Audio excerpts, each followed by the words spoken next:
හරි. අයිබන් පුතේ සුබ උදෑසනක්. මේ අද ඉඳන් අපි හැම සතියෙම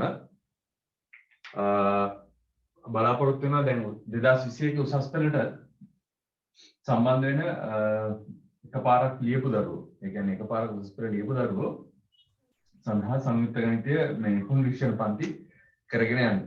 අපිට තියෙනවා සතියේ ඇත්තටම දැන් මාස නොවැම්බර් මාසේ දැන් අපි මේ දෙවෙනි සතියේ දෙසැම්බර් ජනවාරි පෙබරවාරි මාර්තු අප්‍රේල් මැයි ජූනි ජූලි අගෝස්තු මාස 9ක් තියෙනවා. සති 4ක් කියලා දැම්මොත් එහෙම ඊටම පොඩි ප්‍රමාණයක් එක සති ප්‍රමාණයක් තමයි තියෙන්නේ. අපි හිතමු 40ක් විතර කියලා. හරි.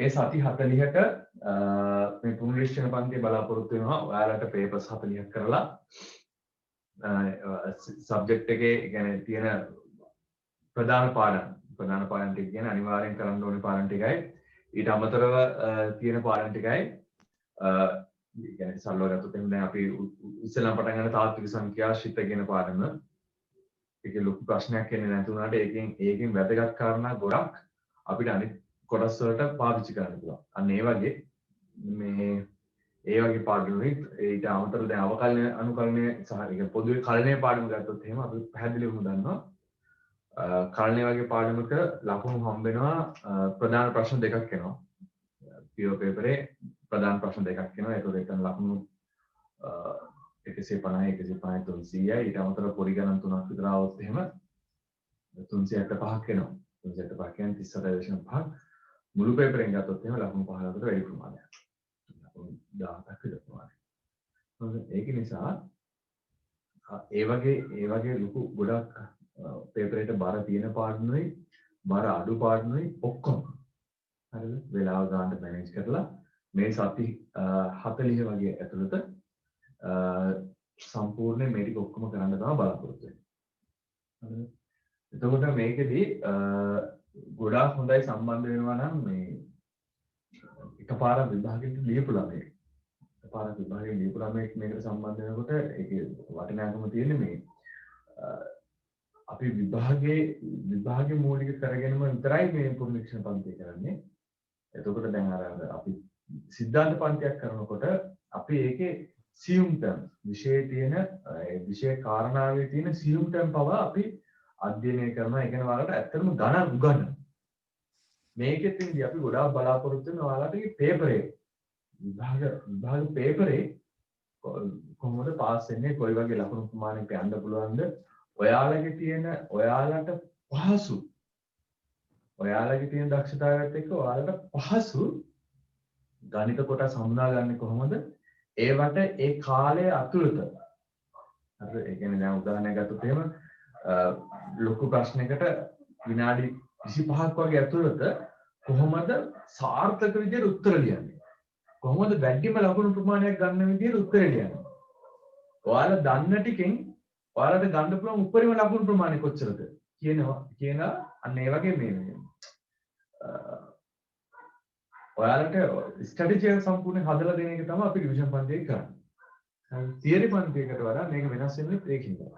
තියරි පන්තියකදී අපි ඔයාලට දැන් උදාහරණයක් ගත්තොත් එහෙම අපි ඔයාලට පටන් ගත්තොත් සාපේක්ෂ ත්වරණය වගේ පාඩමක්. සාපේක්ෂ ත්වරණය කියන්නේ මොකද්ද? ඒක ප්‍රායෝගික ලෝකෙ කොහොමද යෙදෙන්නේ? හරිද? අපි තියරි පන්තියේ ඔය ඔක්කොම කතා කරනවා. කතා කරලා අපි විභාගයට එන මූලික කොටස් වලින් අපි ගණන් කීපයකට හදනවා. හැබැයි අපි රිවිෂන් පන්තියක අපි මේ අලගිය මුලගේ තැන් කතා කරන්නේ නැතුව කෙලින්ම සාපේක්ෂ ත්වරණය කියන්නේ මොකක්ද කියලා සරලව කතා කරලා ඒකෙන් එන ප්‍රධාන ගැටලු වර්ග දෙකක් තියෙනවා. ඒ ගැටලු වර්ග දෙක ආවොත් මේ අපි කතා කරන්නේ මෙන්න මේ විදිහටයි කියලා හදාගෙන යන එක තමයි කරන්නේ. හරිද? right.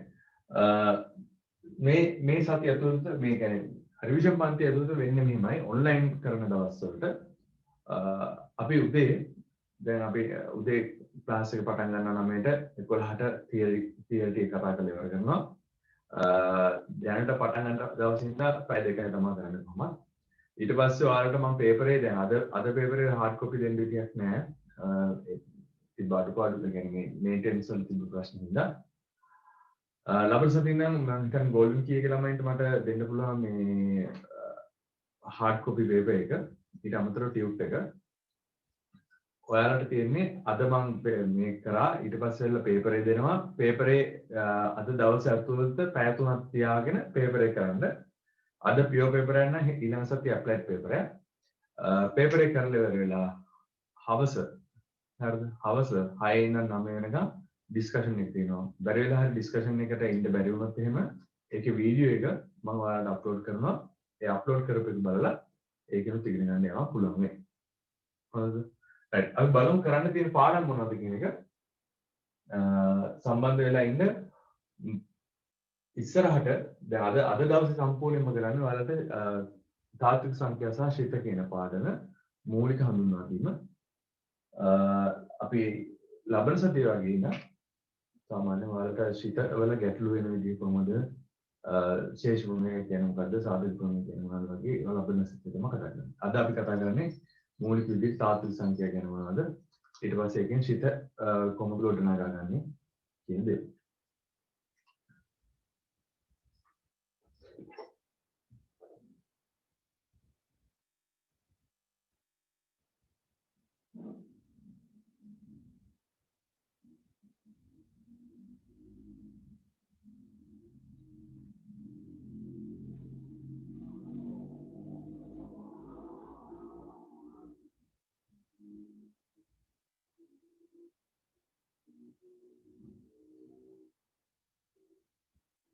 හරි.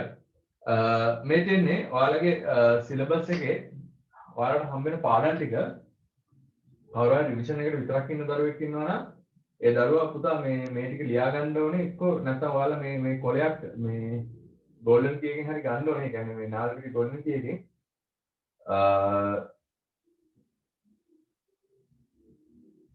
මේ වීඩියෝ එක රෙකෝඩ් වෙනවා. ඒ හින්දා මේ මම මේ පාඩම් ටික පෙන්නන්නම්. අවශ්‍ය කොටසට ඇවිල්ලා ඒ ටික පෝස්ට් කරලා ඒ ටික ලියා ගන්න. මෙන්න මේ පාඩම් ටික තමයි අපි කතා කරන්නේ. හරි. මේක එක පිටුවක තියෙන්නේ. ඔයාලගේ කම්බයින් මැත්ස් වල පතුන කිව්වොත් හරි. අද අපි කතා කරන්නේ තාත්වික සංඛ්‍යා සහ ශිත හැඳින්වීම කියන කොටස. අපි ලබන සතියේ කතා කරන බහුපද ශිත සහ පරිමේය ශිත.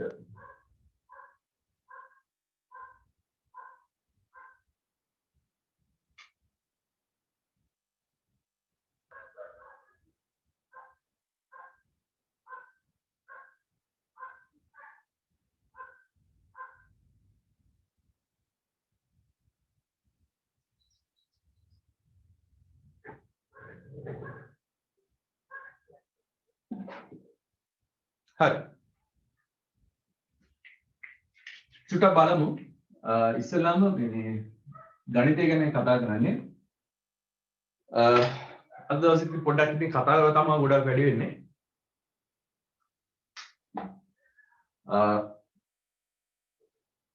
ඔයාලා දන්නවා සාමාන්‍යයෙන් අපි මොන හරි දෙයක් විස්තර කරනවා කාර්ත් එක්ක හරි කතා කරනකොට අපි පාවිච්චි කරන භාෂාවේ කොටස් දෙකක් තියෙනවා. එකක් තියෙනවා ගුණ කියනවා. හරිද? මේ සාමාන්‍යයෙන් මොන හරි දෙයක වර්ණ සටහන, ඒ කියන්නේ වර්ණය, ඊට පස්සේ ඒකේ සුවඳ, ඒකේ දැනෙන විදිය.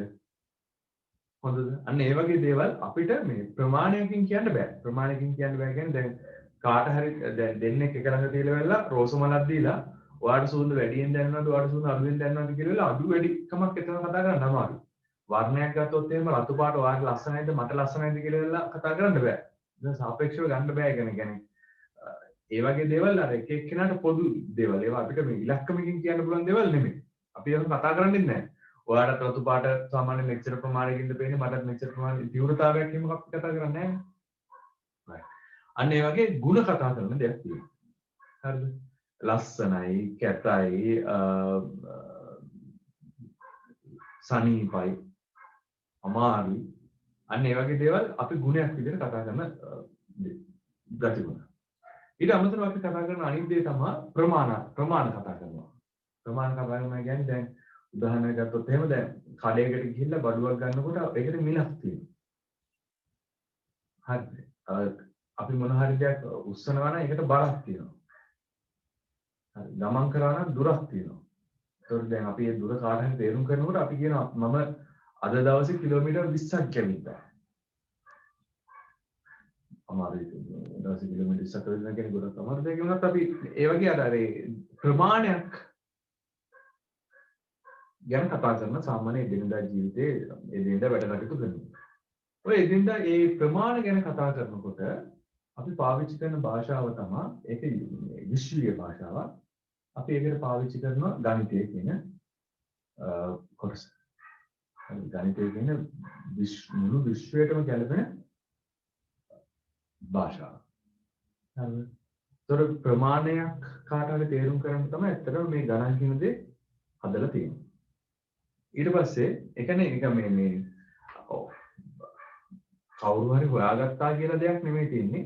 ගණිතයේ තියෙන මූලික ගණිත කර්ම සමහර දේවල් නම් අපි කියනවා මේ දැන් උදාහරණයක් 1000 ක්‍රිස්තු පූර්ව 500 ගණන් වල ඒ කියන්නේ ගොඩක් ඉස්සර අපි කියනවා පයිතගරස් කියලා විද්‍යාඥයෙක් පයිතගරස් ප්‍රමේය හොයාගත්තා කියලා. ඒ කියන්නේ ගණිතයේ තියෙන තව එක කොටසක් ඒ වගේ කොටස් හොයාගත්ත මිසක් ගණිතයේ මූලික දේවල් ඒ කියන්නේ එකතු කිරීම හොයාගත්ත එක්කෙනා, අඩු කිරීම හොයාගත්ත එක්කෙනා, වැඩි කිරීම, බෙදීම ඒව හොයාගත්තයි කියලා කොහොමවත් සඳහන් නැහැ. මොකද ඒවා මේ මනුස්ස වර්ගය පටන් ගත්තේ කවදාද? එතන ඉඳන්ම තිබිලා තියෙනවා.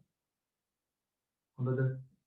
දැන් සංඛ්‍යා ගත්තොත් එහෙම ඉස්සෙල්ලාම හොයාගෙන තිබිලා තියෙන ඒ කියන්නේ ඉස්සෙල්ලාම මිනිස්සුන්ට දැනෙන්න ඇති සංඛ්‍යාව විදිහට ගණන් ගන්න අපි ගණන සංඛ්‍යා. ගණන සංඛ්‍යා කියන්නේ එකේ ඉඳන් තියෙන සංඛ්‍යා.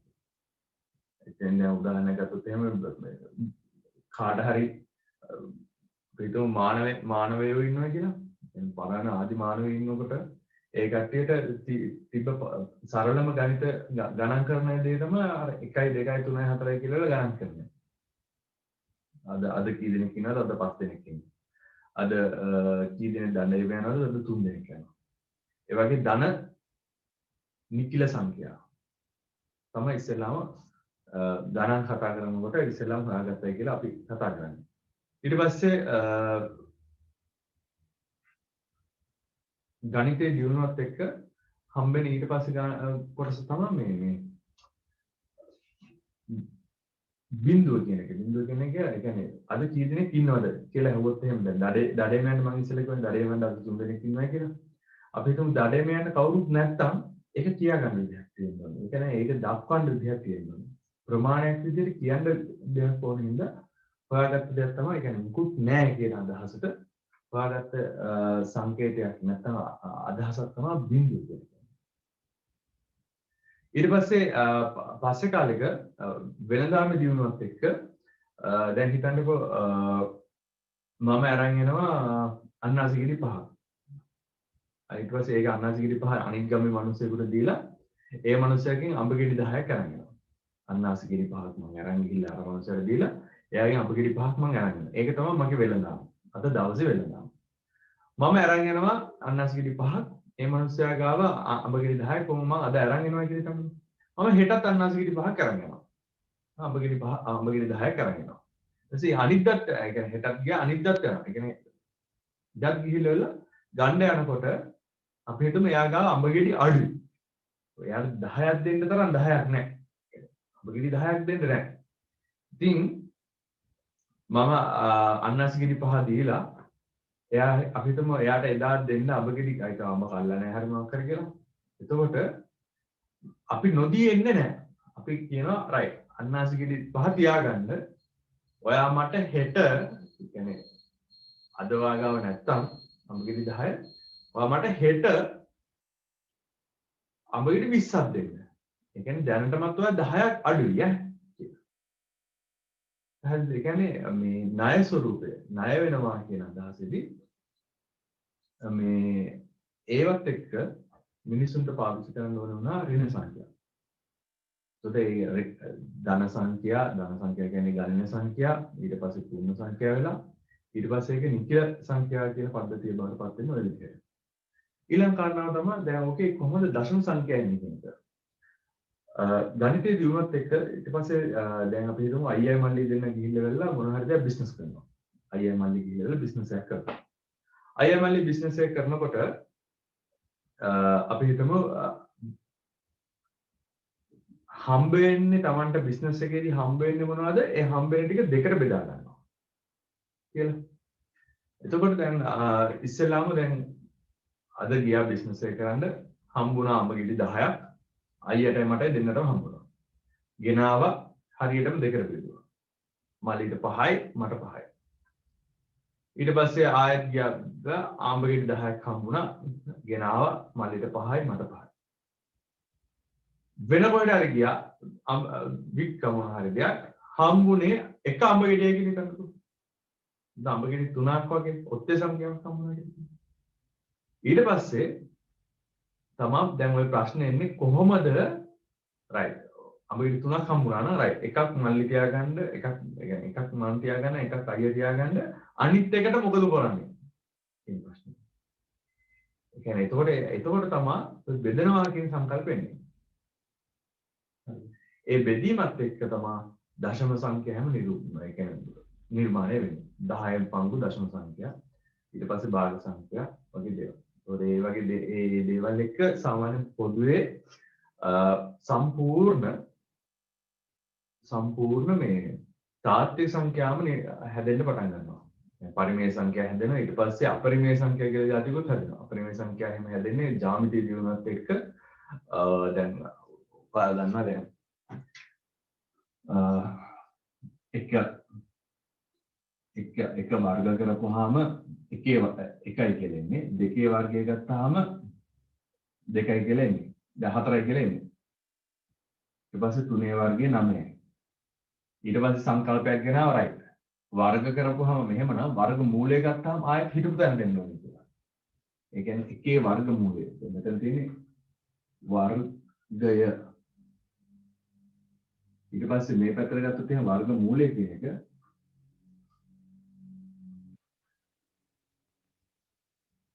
වර්ග මූලය කියන සංකල්පය ගත්තොත් එහෙනම් එකේ වර්ග මූලය ගත්තොත් එකයි දෙකේ වර්ග මූලය ගත්තොත් එහෙම ඒකට එකක් ඒ වෙලාවේ හොයාගන්න විදියක් නැහැ.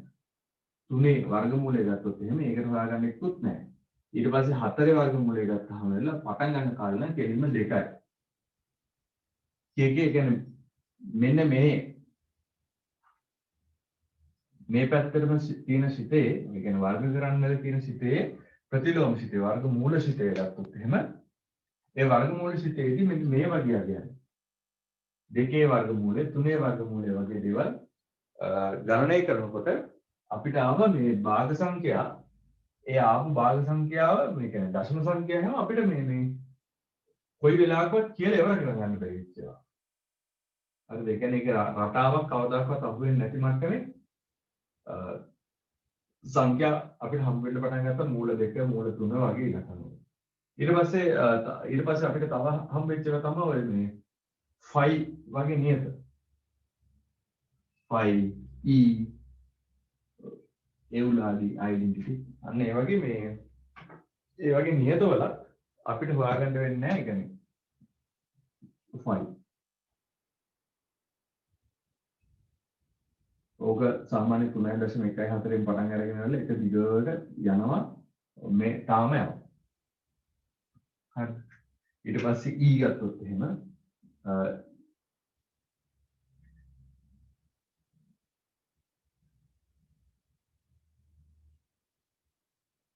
ඩෙන්ටිටි නැත්නම් එවුලර් සංගුණකේ ඕක 2.71න් පටන් අරගෙන ඔය විදිහට දිගට යනවා. ඕක හොයාගන්න විදිහක් නැහැ.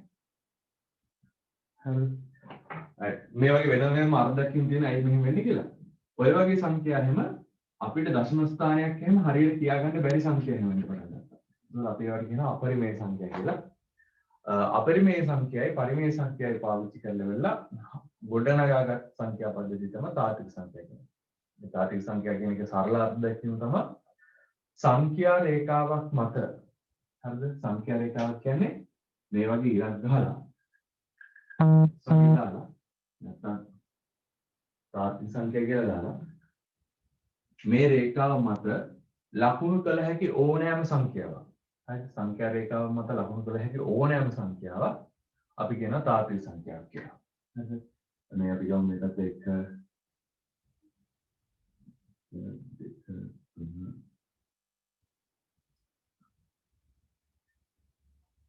ඍණ 1 ඍණ 2 වගේ ගත්තොත් එහෙම දැන් අපිට ඕන නම් බිංදුව ලකුණු කරන්න පුළුවන්.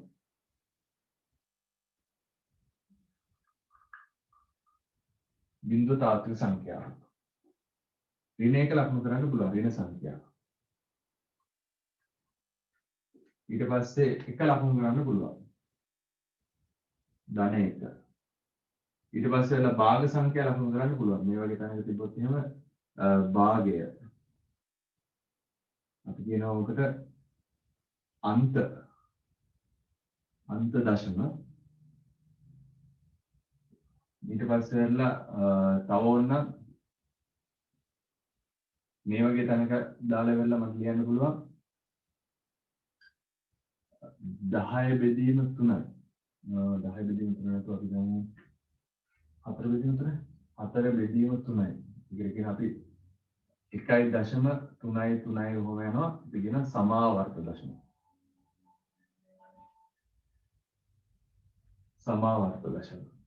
ඊට පස්සේ වෙලා මේ වගේ තැනක ගහලා වෙලා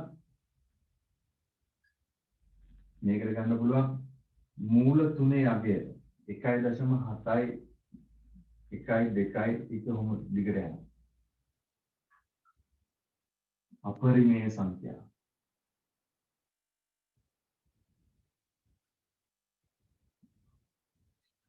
හරි. ඊට පස්සේ මෙන්න මේ අනිත් ඒවා ඔක්කොම ගත්තොත් එහෙනම් පරිමේය සංඛ්‍යා. ඔය විදිහට අපිට මේ ලෝකේ ලකුණු කරන්න පුළුවන් අපිට දැනෙන සංඛ්‍යා තියෙනවා නම් ඒ කියන්නේ තාත්වික මේ සරල රේඛාව මත ලකුණු කරන්න පුළුවන් ඕනම සංඛ්‍යාවක් තියෙනවා නම් අපි සංඛ්‍යාවකට පොදුවේ කියනවා තාත්වික සංඛ්‍යා කියලා. ඒක සරල අර්ථයක් තියෙනවා. හරි. ඊට පස්සේ එහෙනම් තාත්වික සංඛ්‍යා තියෙනවා කියන්නේ එහෙනම් අතාත්වික සංඛ්‍යාවක් තියෙනවා. මේක අපි සරල උදාහරණයක් කිව්වොත් එහෙම දැන් දෙවරක් 2 4යි ඍණ දෙවරක් ඍණ 2ක් 4යි. එතකොට කවුරු හරි එවොත් එහෙම ඍණ 4 වර්ගමූලය කීයද කියලා ඇවිල්ලා ධන 4 වර්ගමූලය නම් මේකෙන් හොයාගන්න පුළුවන් 4 වර්ගමූලය කියන්නේ එහෙනම් ධන 2 හරි ඍණ 2 හරි කියලා. හැබැයි ඍණ 4 වර්ගමූලය කියන එක ලියාගන්න විදියක් නැහැ. හැබැයි අපි දන්නවා වර්ගමූලයක් ඇතුලේ අපිට මේ විදිහට ගලවන්න පුළුවන්. 4 වර්ගමූලය වතාවක් ඍණ 1 වර්ගමූලය කියලා. 4 වර්ගමූලය ලියන්න පුළුවන් ධන හෝ ඍණ 2යි කියලා. ඍණ 1 වර්ගමූලය ලියාගන්න විදිහක් නැහැ. මේ ඍණ ලකුණත් එක්ක වර්ගමූලය ලියන්න බෑ. ඒතකොට මේ ඍණ ලකුණේ වර්ගමූලය කියන එකට උත්තරයක් මේ තාත්වික සංඛ්‍යා රේඛාවේ නැහැ. තාත්වික සංඛ්‍යා රේඛාවේ නැත්තම් අපි මේ වගේ ලක්ෂණ වලට කියන පොදුවේ අතාත්වික සංඛ්‍යා කියලා. හොඳද? right. මේ තාත්වික සංඛ්‍යාවල තියෙන ගණිත කර්ම ගත්තොත් එහෙම ඒව ටික ගැන අපි පොඩ්ඩක් කතා කරමු. මුකුත් ලියාගන්න ඕනේ නැහැ. මම නිකන් මතක් කරගෙන යන එක විතරයි කරන්නේ.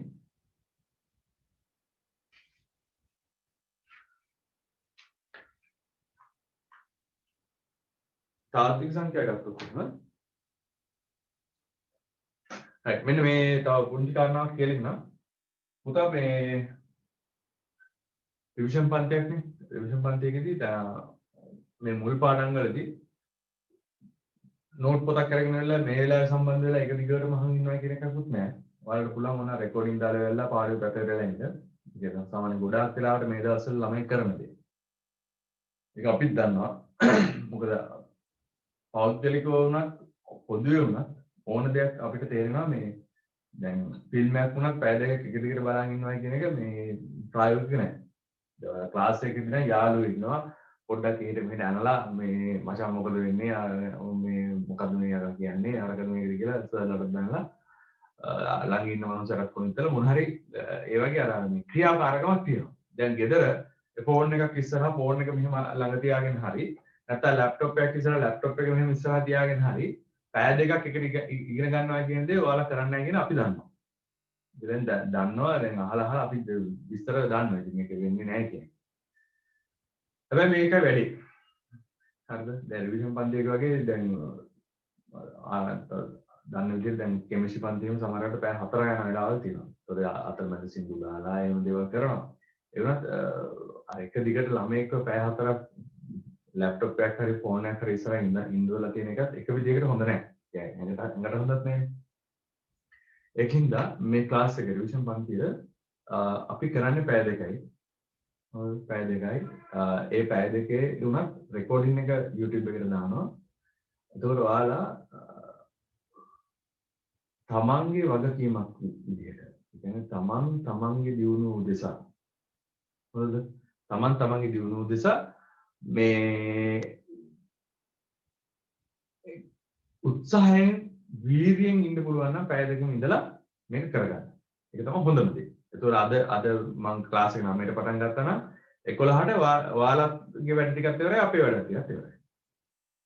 හැබැයි දැන් ඔක පොඩ්ඩක් හරි කම්මැලිකමයි අරවයි මේවයි කියලා නිකන් ලාමක ගතිගුණ ලාමක මේ පුරුදු මතුවෙන්න ගත්තට පස්සේ ඔයාලට සිද්ධ වෙන දෙයක් තමයි මේ අපෑලා දාමු මේ නෝරෙද්දද රෙකෝඩින් දාලා බුදිය ගමු. මොන වගේ දේවල්. හරිද? එහෙම කරත් කමක් නැහැ.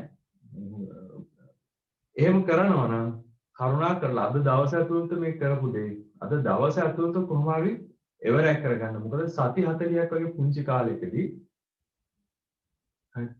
සති 40ක් වගේ පුංචි කාලයකදී මේ පුතේ ඔයාලා හිතන්න එපා මේ වැඩ තව ඉස්සරහට ලේසියි කියලා. තවත් අමාරු වෙන එක තමයි වෙන්නේ. හරි තවත් වැඩ ගොඩ ගැහෙන එක තමයි වෙන්නේ. පුංචි කාලයන්නේ සති 40ක් කියන්නේ දැන් රිවිෂන් පන්තියක් ගත්තොත් එහෙනම් දවස් 40 තියෙනවා. හරි දවස් 40 කියන්නේ පැය වලින් ගත්තොත් පැය 80යි තියෙන්නේ. පැය 80ක් කියන්නේ මුළු ජීවිත කාලයම මේ ගොඩ යන්න කියලා වගේ විභාගයක් ලියද්දී ඒ අන්තිමේට තියෙන පැය 80 නාස්ති කරගත්තොත් එහෙම ඒක අපරාධයක්. ඒකින්ද පුළුවන් තරම් මේ පැය දෙක උගන්වනකොට මේ ඒ වෙලාවෙම සම්බන්ධ වෙලා අහගෙන ඒකේ මොන හරි දන්නේ නැති කොටසක් තියෙනවා නම් ඒ ටික ලියාගෙන රිවිෂන් පන්තියන්නේ ඔයාලා සාමාන්‍යයෙන් ගොඩක් දේවල් දන්නවා.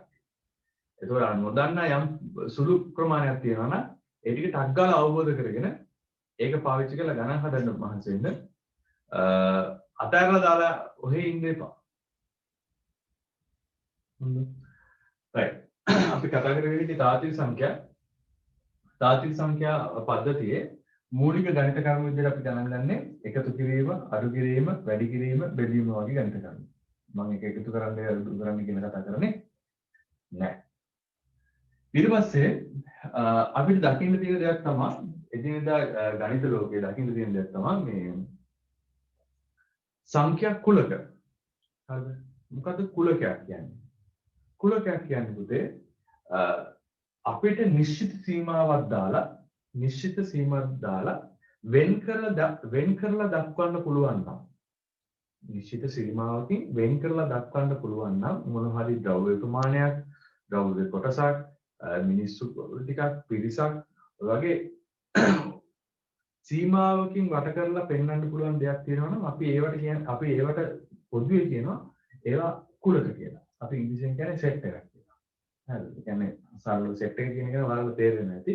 ඒ කියන්නේ දැන් අපි දැන් කතා කරමු එහෙම 20යි 21 රිවිෂන් සෙට් එක. ඒතර 20යි 21 රිවිෂන් සෙට් එක ගුවහම කුලකයක්. මුළු ලංකාවෙම ඉන්න 20යි 21 රිවිෂන් සෙට් එක හම්බ වෙනවා.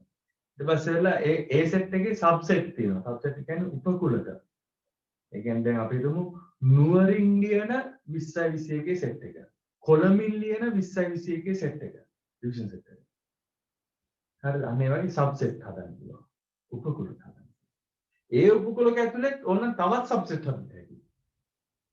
හරිද? ගම්පහ ලියන කොටස. 20යි 21 රිවිෂන් සෙට් එක. හරි. අන්න ඒ වගේ. හරිද? නැත්නම් අපිට පුළුවන් 20යි 21 සෙට් එකේ බස් එකෙන් එන කට්ටිය. දැන් මේ දවස්වල බස් වල යන එක අඩුයි. අන්න ඒ වගේ ඒ විදිහට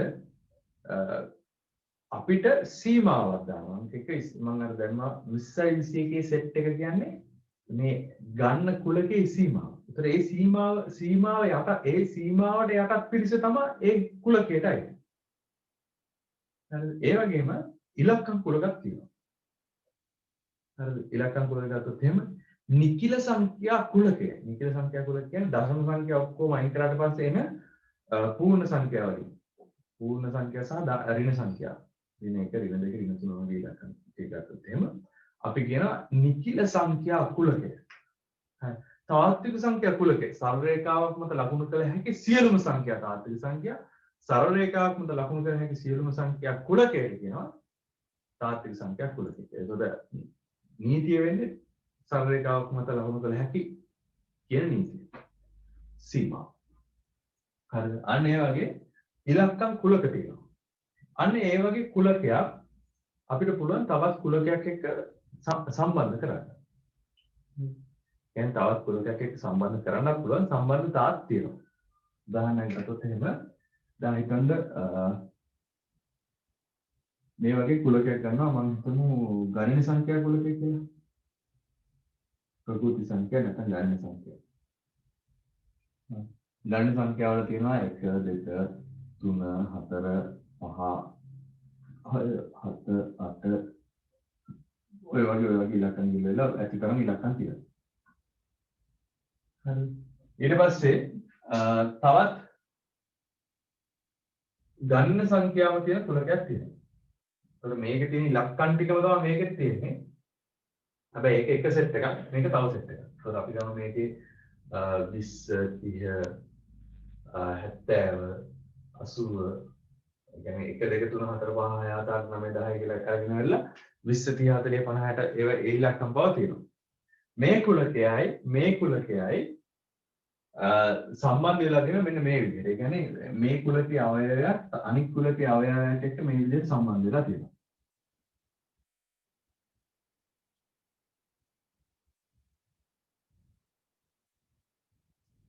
ඒත් මේ සම්බන්ධතාවය ගත්තොත් එහෙම අපි ගමු මෙන්න මේ පළවෙනියට තියෙන මම මේ දෙතනින් ඇඳපු කුලකයයි මගේ දකුණු අත පැත්තේ ඇඳපු කුලකයයි වම් පැත්තේ ඇඳපු කුලකයයි දකුණු අත පැත්තේ ඇඳපු කුලකයයි අවයවවල තියෙන සම්බන්ධතාවය මොකක්ද කියලා අහුවොත් එහෙම මට ලියන්න පුළුවන් මේ පැත්තේ තියෙන වම් පැත්තේ තියෙන අවයවයක්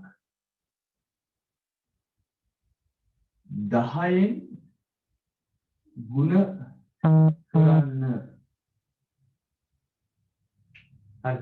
වම් පැත්තේ තියෙන කුලකයේ අවයව 10න් ගුණ කරන්න කියලා වෙලා ගත්තාම මේකේ තියෙන මොනවා හරි අවයව 10න් ගුණ කරාට පස්සේ ඒ කියන උත්තරේ අපේ දකුණු අත පැත්තේ කුලකයේ තියෙනවා.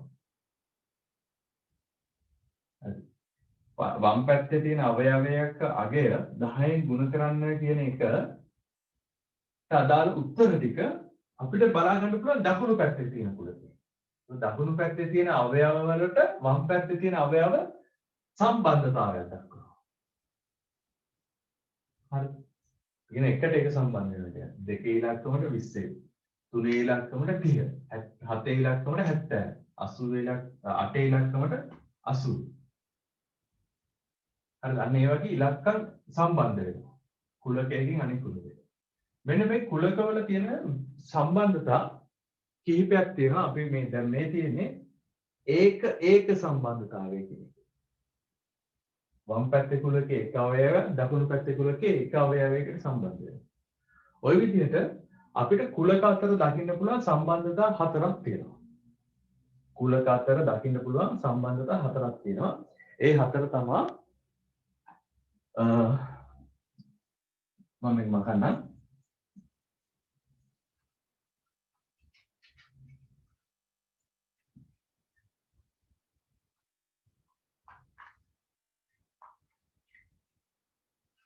කුලක දෙකක් අතර දැකිය හැකි සම්බන්ධතා අපි මේක පාඩම පටන් ගන්නේ තාත්වික සංඛ්‍යා ඉවර වෙලා අපි පටන් ගන්නවා අනු මාත්‍රිකාවක් දාලා සම්බන්ධතා කියලා. ඒ සම්බන්ධතා පාඩමයට තමයි මේක කතා කරන්නේ. හරිද?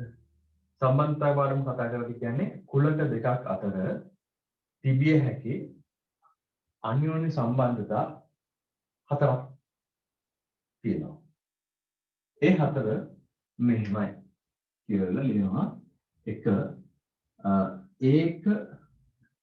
ඒක සම්බන්ධතා දෙක ඒක බහු සම්බන්ධතා තුන බහු ඒක සම්බන්ධතා හතර බහු සම්බන්ධතා කියලා.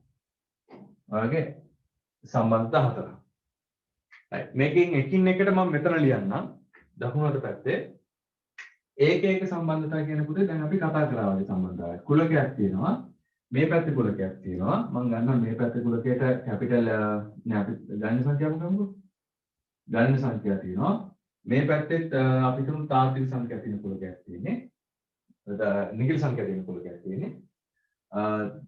සම්බන්ධතාවය 10න් ගුණ කරන්න කියලා ගත්තොත් එහෙම අපි මේ පැත්තෙන් 1 කියන ඉලක්කම ගත්තොත් ඒක 10න් ගුණ වෙලා මේ පැත්තේ තියෙන 10 ඉලක්කමත් එක තමයි සම්බන්ධ වෙන්නේ. ඒතර එක සම්බන්ධතාවයක් තියෙනවා. එකේ ඉලක්කමට එක සම්බන්ධතාවයක් තමයි මේ පැත්තේ තියෙන්නේ. අපි ගත්තොත් මේ පැත්තේ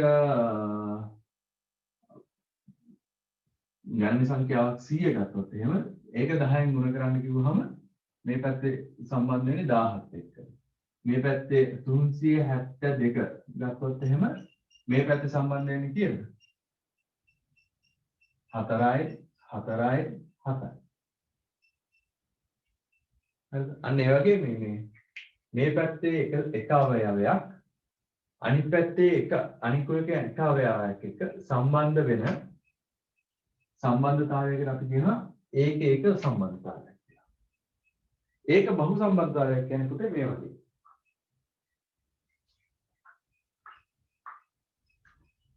වම් පැත්තේ කුලකයක් තියෙනවා. ඒක දකුණු පැත්තේ කුලකයත් එක්ක සම්බන්ධ වෙන්නේ මේ පැත්තේ වම් පැත්තේ කුලකයේ එක අවයවයක්.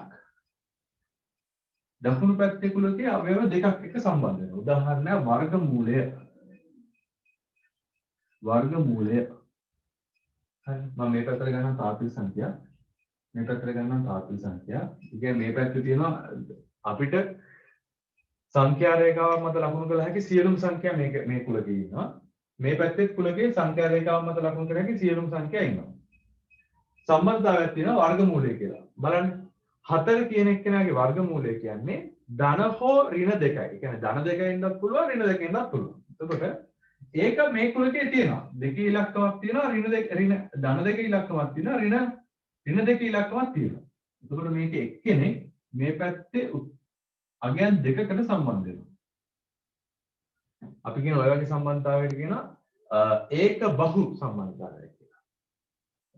හරිද? දැන් අපි ඔය ඉලක්කම ගත්ත 9 වගේ එකක් ගත්තොත් එහෙනම් මේ පැත්තේ ධන තුනට සම්බන්ධ වෙනවා ඍණ තුනට සම්බන්ධ වෙනවා. වර්ග මූලය කියන සම්බන්ධතාවය. අපි කියන එකට ඒක බහු සම්බන්ධතාවයක් කියලා. බහු ඒක සම්බන්ධතාවයක් ගත්තොත් එහෙම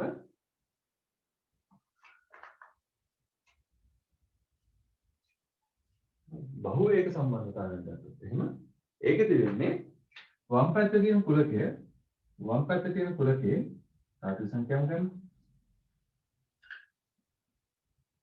මේ පැත්තේ තාත්වික සංඛ්‍යාව ගන්න.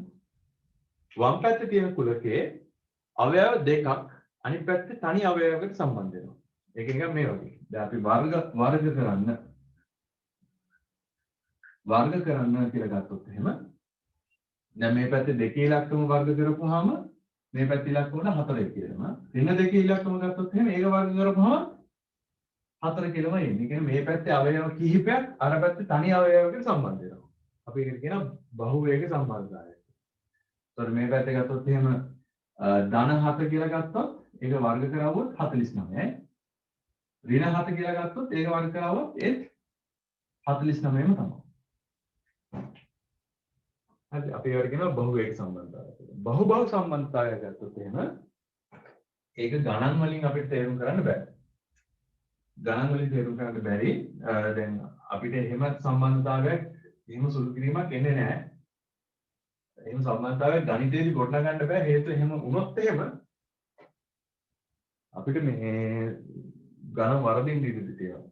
හැබැයි බහු සම්බන්ධතාවය කුලක දෙකක් අතර තියෙන බහු සම්බන්ධතාවයක උදාහරණයක් තමයි මේ යාළුවෝ වගේවා. හරි. අපි හිතමු කැපිටල් A ගමේ කට්ටිය මෙතනත් ඉන්න ඒ කැපිටල් A ගමේ කට්ටිය කියන්නේ එකම කුලකය දෙපාරකට හේදිලා තියෙන්නේ. A ගමේ කට්ටිය කැපිටල් A ගමේ කට්ටිය. ගමේ කට්ටියම තමයි ඉන්නේ. සම්බන්ධතාවය යාළුවෝ. හරිද? අපි වෙනවා අමර, නයනා, කමල්, සුනිල්, ඔය වගේ පිරිසක් ඉන්නවා. මේ පැත්තේ ඉන්නවා ඒත් එකම ටීම් එකනේ. අමර, නයන, කමල්, සුනිල් වගේ ගමේ කට්ටිය ඉන්නවා. යාළුවෝ ගත්තොත් එහෙම අමරට යාළුවෝ ඉන්න පුළුවන් කමල් ඉන්නත් පුළුවන් නයන ඉන්නත් පුළුවන්. එතකොට මෙතන තනි අවයවයකට මේ පැත්තේ අවයව දෙකක්. එතකොට ඒක බහු සම්බන්ධතාවය දකින්නත් පුළුවන්. අනිත් එක තමයි මේ පැත්තේ කමල්ට දැන් මේකම අනිත් පැත්තේ හිතලා ගත්තොත් එහෙම නයනට ඉන්න පුළුවන් කමල් ඉන්නත් පුළුවන් සුනිල් ඉන්නත් පුළුවන්. එතකොට මේ පැත්ත මෙන්න මේ සම්බන්ධතාවය ගත්තොත් එහෙම බහු ඒක සම්බන්ධතාවයකුත් තියෙනවා. ඊට අමතරව දැන් කමල්ට ඕන සුනිල් ඉන්නත් පුළුවන්. හරි ඔය වගේ මේ පැත්තේ ගොඩකට එහා පැත්තේ ගොඩක්. ඒ කියන්නේ දැන් ඒ වගේ අච්චාරවල හැමෝම ඉන්නවා. එකම කුඩ. ඒ කියන්නේ මේ සම්බන්ධතාවයේ මේ විදිහේ එක්කෙනෙකුට මේ පැත්තේ ගොඩක් මේ පැත්තේ ගොඩකට මේ පැත්තේ ගොඩක් අන්න ඒ වගේ මේ සම්බන්ධ වෙනවා නම් අපි ඒක කියන බහු සම්බන්ධතාවය. මේක ගණන් වලින් ගණිත කර්මයකින් අපිට දක්වන්න පුළුවන් දෙයක් නෙමෙයි. හරි. ඒත් අපි සිත කතා කරන්නේ ඇත්තටම මෙන්න මේකේ ඒක බහු ඒක බහු ඒක වගේ සම්බන්ධතාවවලට විතරයි. කියන්නේ ගණිතයේ ශිතයක් කියලා දෙයක් අරුත් දක්වනවා. ඒ ශිතය අරුත් දක්වන්නේ මේ බහු වලට ශිත කතා කරන්නේ නැහැ. අනිත් ටික විතරයි.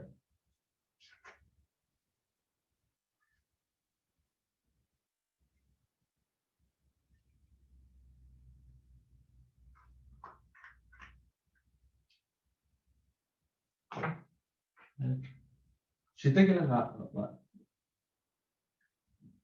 කියන්නේ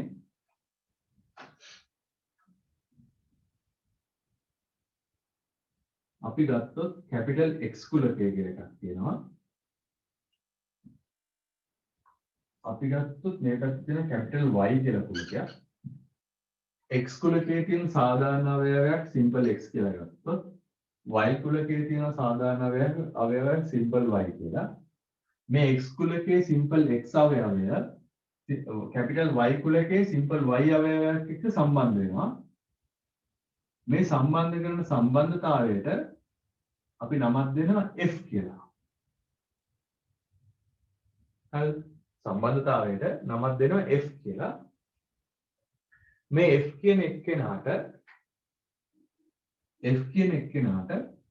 මෙතනදී F කියන එක්කෙනාට සම්බන්ධයට X කියන අවයවය පාවිච්චි කරවුවොත් Y කුලකෙන් Y කියලා අවයවයක් එනවා. fx සමානයි y කියලා ලියනවා. ඊට පස්සේ මේක ශිතයක් වෙන්නේ මෙන්න මේ විදිහට. ශිතයක් වෙන්නේ මේක අර්ථ දැක්වීම තියෙනවා මේම. කැපිටල් X කුලකේ සිම්පල් X අවයවය කැපිටල් Y කුලකේ අනන්‍ය වූ අවයවයක් සමග. අනන්‍ය වූ අවයවයක් කියන්නේ මේ X අවයවයට එක උත්තරය තියෙනවා. හරි. අනන්‍ය වූ අවයවයක් සමග සම්බන්ධ වෙනවා නම් ඒ සම්බන්ධතාවයට කියන ශිතයක් කියලා. අනන්‍ය අවයවයක් එක්ක සම්බන්ධ වෙනවා නම් අපි ඒ සම්බන්ධතාවයට කියන ශිතයක් කියලා. හරිද? ඒ ශිතේ නිරූපණය කරන්නේ අපි මෙහෙමයි. අපි කියනවා F කියලා සම්බන්ධතාවයක් තියෙනවා නැත්නම් F කියලා ශිතයක් තියෙනවා. අපි ඒ සම්බන්ධතාවයට කියන නම තමයි ශිතය කියලා. F කියලා ශිතයක් තියෙනවා. ඒක තියෙන්නේ කැපිටල් X කුලකයේ ඉඳලා කැපිටල් Y කුලකයට. ඒකේ යටතේ X කුලකයේ සිම්පල් X අවයවයක් ගත්තොත් ඒක සමාන වෙනවා සිම්පල් Y ට. මේකේ X කියන්නේ කැපිටල් X කුලකයේ අවයවයක්. සිම්පල් Y කියලා කියන්නේ කැපිටල් Y කුලකයේ අවයවයක්.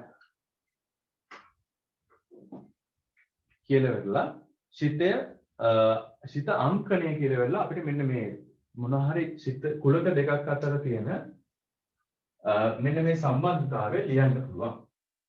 මම මේක අපහු කිව්වොත් එහෙම F කියන සම්බන්ධතාවය නැත්නම් F කියන ශිතය පවතින්නේ කැපිටල් X කුලකේ ඉඳන් කැපිටල් Y කුලකයට.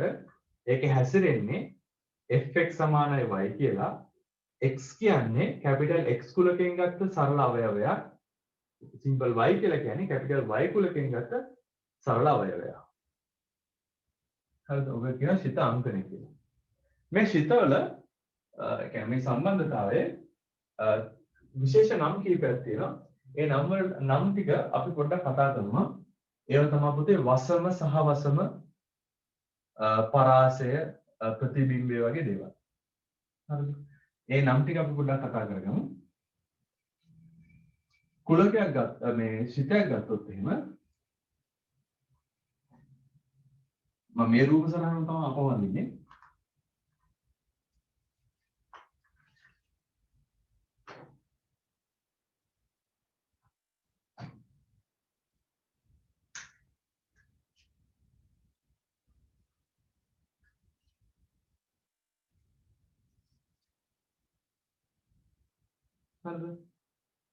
මෙතන තියෙනවා අපේ කැපිටල් X කුලකය.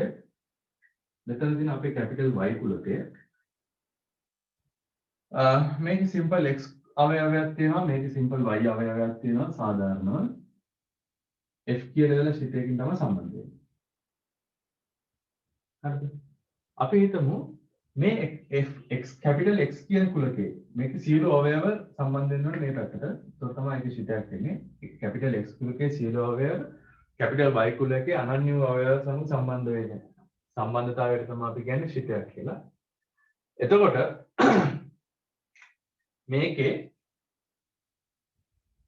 මේකේ තියෙන සියලුම අවයව ටික අපිට කැපිටල් Y කුලකේ උපකුලකයකින් දක්වන්න පුළුවන් නම්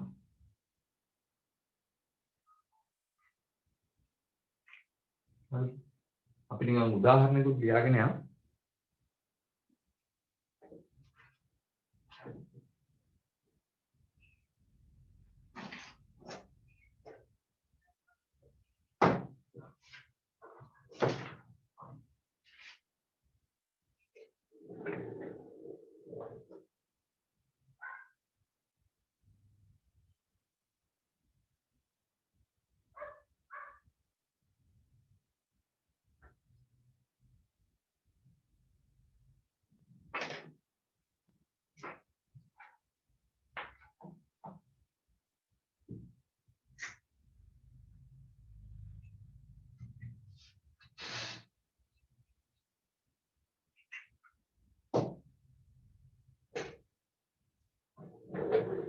දැන් නිල් පැණි මුලින්ම උදාහරණයක් තමයි දැන් හිතන්න F කියන සම්බන්ධතාවය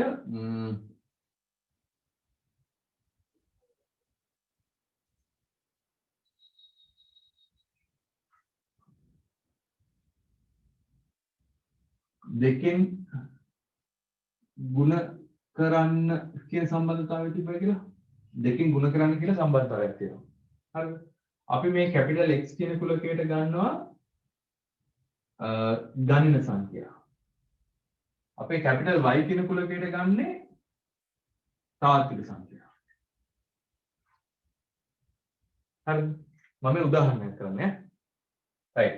එතකොට මේ කැපිටල් X කුලකයේ ගණන සංඛ්‍යා නම් තියෙන්නේ දෙකෙන් ಗುಣ කරන්න කියලා ඉවරලා එන්නේ හැම වෙලාවෙම ගණන සංඛ්‍යා කුලකයටමයි tie උත්තරනේ. ඒ කියන්නේ දැන් මෙතන තියෙන්නේ එකේ ඉඳන් ගණන සංඛ්‍යා ටික 1 2 3 4 5 6 වගේ ඔය වගේ ඉලක්කම් ටික එන්නේ. හරිද? ඒක දෙකෙන් ಗುಣ කරන්න කියනවා. ඒක දෙකෙන් ಗುಣ කරලා එන උත්තර ටික මේ කුලකයේ ගත්තොත් එහෙම මේ කුලකයේ තියෙන හැම අවයවයකට සම්බන්ධ වෙන්නේ නැහැ නේ. ඒ කියන්නේ දශම සංඛ්‍යා වලට එන්නේ නැහැ උත්තර කියලා. ඒ කියන්නේ දැන් මේකේ තියෙන මොන ඉලක්කම වැඩි කරවුවත් මේ තාත්වික සංඛ්‍යා කුලකයේ අවයවයකට එක සම්බන්ධ වෙන්නේ ඒ ගණන සංඛ්‍යාවකටම තමයි සම්බන්ධ වෙන්නේ. උදාහරණයක් දැන් 5 ගත්තොත් 5 දෙකෙන් ගුණ කරන්න කිව්වම 10යි. හරිද? ඒක තාත්වික සංඛ්‍යා කුලකේ තියෙනවා තමයි. හැබැයි මේ තාත්වික සංඛ්‍යා කුලකේ උපකුලකයක් විතර ගණන් ගන්න පුළුවන් ගණින සංඛ්‍යාවල ඉලක්කයේ සංඛ්‍යා කියලා. හොඳද? ඒතොර ඒ කියන්නේ මේ ලොකු කුලකයේ තව උපකුලකයක් විතර ඒක සලකන්න පුළුවන්. ඉතින් මොකද කරන්නේ? මට මෙන්න මේවට නම් දාන්න පුළුවන්. කොහොමද දන්නවද? දෙකෙන් ಗುಣ කරන්න කියන සම්බන්ධතාවය යටතේ. ඒ කියන්නේ ශිතය යටතේ අපි මේ ශිතයට පාවිච්චි කරන මේ සම්බන්ධතාවයට භාවිතා කරන කුලකය හරිද? සිතේට භාවිතා කරන කුලකයට අපි කියන නම තමයි මුළු කුලකයටම කියන නම තමයි පුතේ ශිතයේ වසම කියලා. එතකොට මේ ශිතයට පාවිච්චි කරන කුලකයට කියනවා ශිතයේ වසම කියලා. හරිද? මේ සම්බන්ධතාවය අනිත් පැත්තේ තියෙන කුලකයට. ඒ කියන්නේ සම්බන්ධ වෙන්නේ අනිත් ලොකු කුලකයට කියනවා. ඒ කියන්නේ මේ y කුලකයට කියනවා පොදුවේ සහවසම කියලා. මේක ඩොමේන් එක මේක කෝඩොමේන් එක. සහවසම කියලා කියනවා. ඒක සලවගත්තොත් මේ අපේ දෙකින් ගුණ කරන්න කියන එකේ නම් වසම වෙන්නේ ගන්න සංඛ්‍යා කුලකය. සහවසම වෙන්නේ තාත්වික සංඛ්‍යා කුලකය. හරිද? ඒකල තව වචන තියෙනවා පරාසය කියලා එකක්. පරාසය කියන්නේ පුතේ අපි ඉංග්‍රීසියෙන් කියන්නේ රේන්ජ් එක කියලා. පරාසය කියලා කියන්නේ මේකේ මොනවා හරි අවයවයක් නැත්නම් සියලුම අවයව ගම් සියලුම අවයව දෙකෙන් ගුණ කරාට පස්සේ සහවසම තියෙනවනේ. කැපිටල් y කුලකේ මේ සම්බන්ධතාවයට අදාළ උත්තර ටික විතරක් තියෙන මේ සම්බන්ධතාවය නැත්නම් මේ ශිතයට අදාළ උත්තර විතරක් තියෙන උපකුලකයට කියනවා මෙන්න මේ කොටසට කියනවා ශිතයේ පරාසය කියලා. රේන්ජ් එක. දැන් මේ ගාන විදිහට නම් දැන් මම මේ කිව් උදාහරණ විදිහට නම් මේ රේන්ජ් එක වෙන්නේ නැත්නම් පරාසය වෙන්නේ ඉරට්ටේ ගණන සංඛ්‍යාව. ඒ දෙකින් ගුණ කරන්නේ. එතකොට අපි මොන ඉලක්කම ගත්තත් දෙකින් ගුණ කරලා එනකොට එන්නේ ඉරට්ටේ සංඛ්‍යාව ටික. ඒ ඉරට්ටේ ගණන සංඛ්‍යාව. එතකොට 2 4 6 8 10 12 ඉලක්කම් ටික තමයි මෙන්න මෙතන තියෙන්නේ. අපි ඒවට තමයි පරාසය කියන්නේ. හොඳද? අපි ශිතයකට භාවිතා කරන කුලකය. හරිද? ශිතයට පාවිච්චි කරන කුලකයට කියනවා වසම කුලකය කියලා. ඒකේ උත්තර තියෙන ප්‍රධාන කුලකයට කියනවා සහවසම කියලා, කෝඩොමේන් එක කියලා. උත්තර විතරක් තියෙන. ඒ කියන්නේ සහවසමේ අරකේ පිළිතුරු විතරක් තියෙන උපකුලකයට කියනවා පරාසය කියලා. හරිද? ඊට පස්සේ ඊළඟ කාරණාව තමයි දැන් අපිට ආවයි කියලා හිතන්න දැන් මේකට f කියන ශිතයට x කියලා අවයවයක් ගත්තාම උත්තරේ y නම් y ගේ ප්‍රතිබිම්බය මොකක්ද කියලා අහුවොත් එහෙම ඒක උත්තරේ තමයි x. y අවයවයක් අරන් දෙන්නේ කවුරු පාවිච්චි කරපුවාමද කියලා අහුවාම ඒ ප්‍රශ්නෙට උත්තරේ තමයි x. අපි ඒකට කියන ප්‍රතිබිම්බය කියලා. y ගේ ප්‍රතිබිම්බය. හරිද? මේ උදාහරණ විදිහට නම් 100 එන්නේ 100ට සම්බන්ධ වෙන්නේ මේ කුලකේ කවුද කියලා අහුවොත් එහෙම මට ලියන්න පුළුවන් 50 කියලා. එතකොට 100 ප්‍රතිබිම්බය තමයි 50. කවුරු හරි කියවොත් එහෙම 3.5 ප්‍රතිබිම්බය මොකද්ද? මේ ශිතයට අදාළ ප්‍රතිබිම්බය මොකද්ද කියලා අහුවොත් එහෙම 3.5ට අදාළව මේ පැත්තේ ප්‍රතිබිම්බයක් නැත. ඇයි? 3.5 කියන්නේ පරාසයේ තියෙන කෙනෙක් නෙමෙයි. ඒ කියන්නේ උත්තරයක් නෙමෙයි. හරි. right. ඔය තියරි විදියට මේ සාමාන්‍ය තියරි පන්තියකදී නම් මේක කොහොම තියරි විදියට රූප සරහන් ඇඳලා මෙහෙමයි කිය නෝට් දීදී යන්නේ. මම හිතන්නේ මෙච්චර ලොකුවට වුණා වෙන්නේ නැහැ. මේකට යටින් සාමාන්‍ය අපි ලියන්න දෙනවා ශිතයේ වසම යනු ශිතයේ භාවිතා කරන ප්‍රධාන කුලකයයි සහවසම යනු ශිතේ සම්බන්ධ වෙන අනිත් ප්‍රධාන කුලකයයි පරාසය කියන්නේ උත්තර කුලකයයි කියලා. හරිද? right. එතකොට මේකෙදි මේ ලියන අකුරු ටිකක් තියෙනවා. ඒක මම මේ මකලා ලියන්නම්.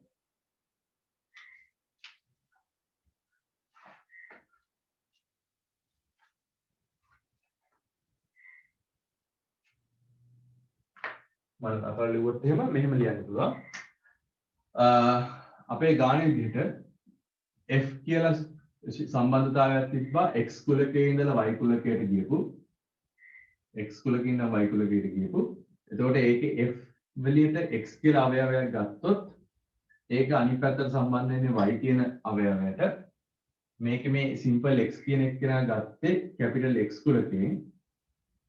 සිම්පල් y කියන අවයවය ගත්තේ කැපිටල් y කුලකයෙන්. හරි. අපි එක කියනවා මෙම කුලක අංකණයට අනුව මෙම කුලක අංකණයට අනුව ශිතයේ වසමට අපි ඉංග්‍රීසියෙන් කියනවා කිව්වේ ඩොමේන්. හරිද? අපි ඒකින්ද අපි මේකට දාන්නේ D F ශිතයේ ඩොමේන් එක වසම මම ලියන්නේ කැපිටල් X කුලකය කියලා. ශිතේ සහ වසම අපි ඒකට කියන්නේ කෝ ඩොමේන් කියලා. කෝ ඩොමේන් අපි ඒකට දාන අකුර කැපිටල් YF කියලා.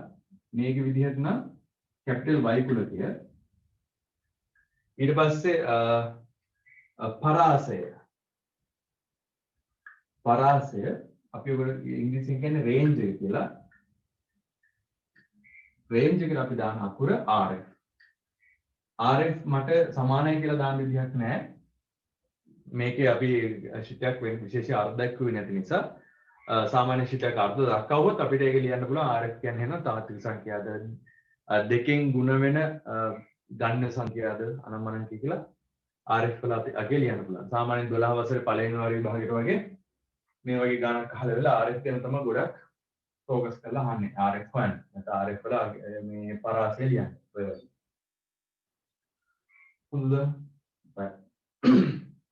ඊට පස්සේ තව ඕන මේක තව දෙයක් ලියන්න පුළුවන්. y ගේ ප්‍රතිබිම්බය.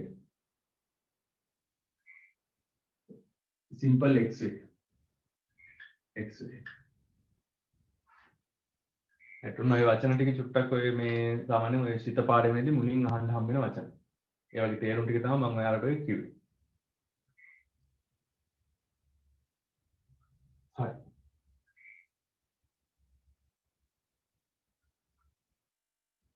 රිවිෂන් එකකදී අමුතුවෙන් මේක ලියාගන්න මොනවක් නැහැ. සාමාන්‍යයෙන් වසම වසම අහුවාම ඔයාලට නිකන් කියන්න කොහොමද දැනුමක් තිබ්බනේ. මම මේක උදාහරණයක් ලියලා පෙන්නන්න. ඒ උදාහරණය ඕනනම් ලියගන්න.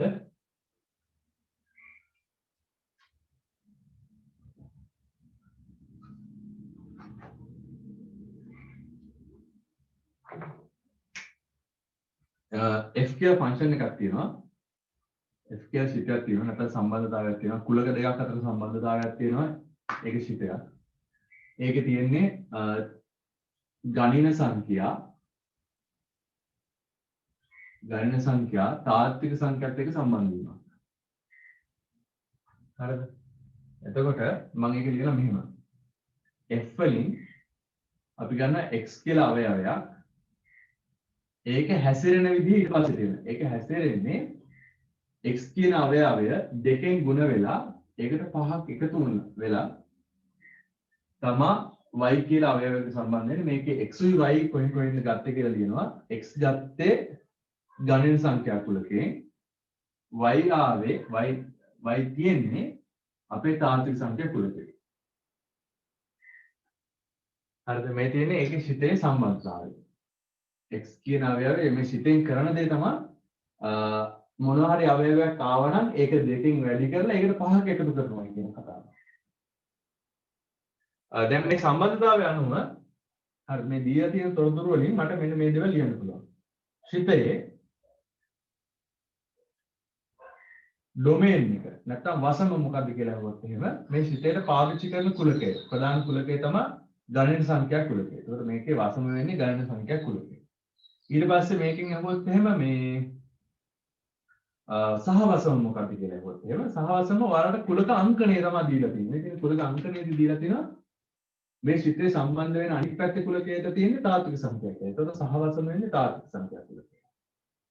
ඊට පස්සේ අපේ රේන්ජ් එක ගැන අහුවොත් එහෙම RF ගැන අහුවොත් එහෙම හරි RF ගැන අහුවොත් මේ ගානේ විදිහට අපිට RF ලියන්න පුළුවන්. ඒකත් තමයි RF වලට එන්නේ අපි දන්නවනේ ඉතින් මෙතෙන්ද ගණන සංඛ්‍යා පාවිච්චි කරවුවොත් උත්තර ඔක්කොම ගණන සංඛ්‍යා වෙනවා කියලා.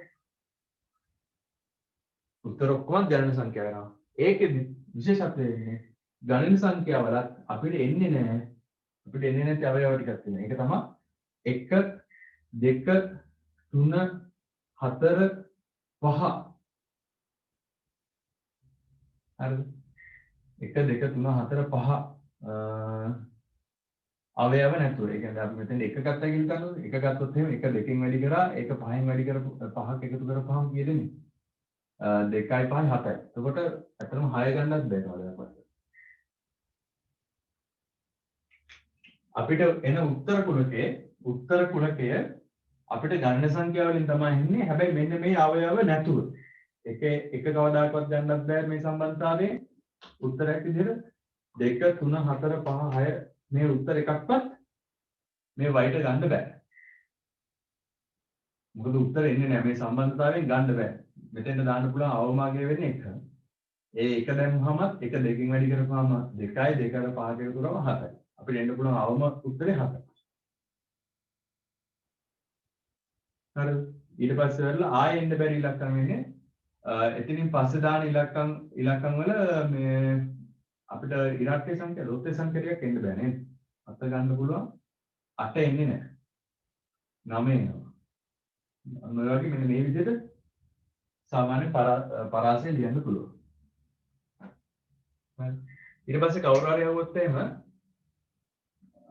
ශිතේ FE කවුරු හරි අහන 25 ප්‍රතිබිම්බය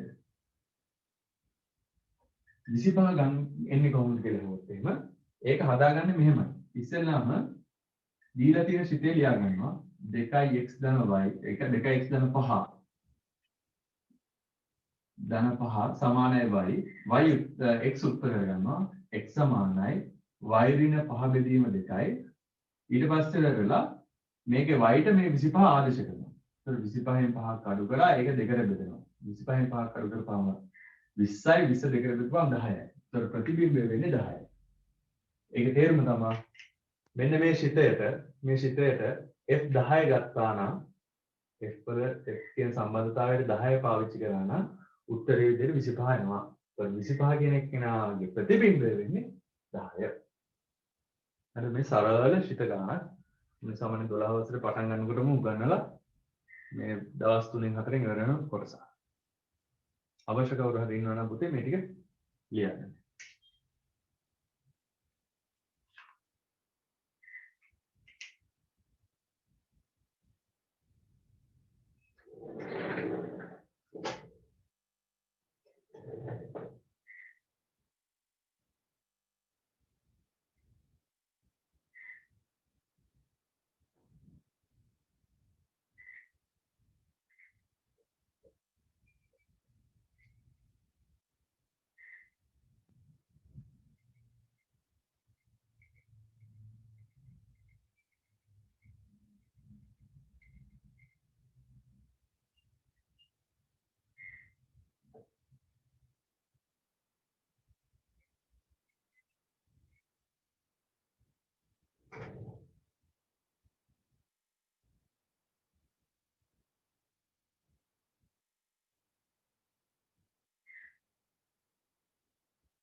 හරි. අපි දැන් බලමු මේ ශිත වර්ග තියෙනවා. ඒ කියන්නේ මූලික විදිහට ඔයාලට උසස් පෙළේදී උගන්වන ශිත වර්ග ගොඩාක් තියෙනවා. ඒ වගේ නම් ටික මම මේක වීඩියෝ එකෙම ලියන්නම්.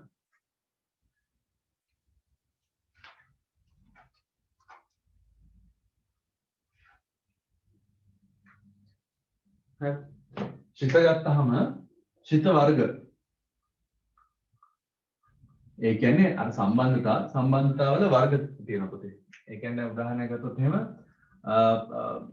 ඉස්සෙල්ලාම හම්බෙන එක කෙනා තමයි පරිමේෂිත නැත්නම් බහුපද අපි පරිමේෂිත ලියමුකෝ. පරිමේය ශිත. ඊට පස්සේ දෙවෙනිට හම්බෙනවා බහුපද ශිත. අපි ওই පාඩම් දෙක තමයි ශිත පාඩමේ ප්‍රධාන විදිහටම උගන්වන පාඩම් දෙක කොටස් දෙක. පරිමේෂිත යටතේ බින්න භාග උගන්වනවා. බහුපද ශිත යටතේ තමයි ඔය ශේෂ ප්‍රමේය සාධක ප්‍රමේය වගේ දේවල් උගන්වන්නේ. ඒ වුණාට අපි උගන්වද්දී ඉස්සෙල්ලාම බහුපද ශිත උගන්වලා ඉවරලා තමයි පරිමේෂිත උගන්වන්නේ. තේරුම් ගන්න ඕනේ තමයි පරිමේෂිත කියන කුලකයේ يعني ශිත කියන ප්‍රධාන මේකේ අණු කොටසක් තමයි බහුපද ශිත කියන්නේ. ඊට පස්සේ ආය හම් වෙන දෙයක් තමයි මේ තුන්වෙනි එක ඝාතීය ශිත. ඝාතීය ශිත යටතේ ඔය ඔයාලා දන්නවා ලඝු ගණක ශිත කියලා එහෙමත් අපි කතා කරනවා. ලඝු ගණක ශිත එහෙම තියෙන ඝාතීය ශිත ඇතුලේ. ඊට පස්සේ හතරවෙනි එක මාපාංක ශිත. මාපාංක ශිත. පස්වෙනිට කතා කරනවා මේ බහුපද ශිතවලම අණු කොටසක් වර්ගජ ශිත. වර්ගජ ශිත. කියන්නේ මේ පස්වෙනිට කියලා නෙමෙයි අතන මේක මේ බහුපද ශිතවලම දෙවෙනි කොටස වගේ වර්ග ශිත.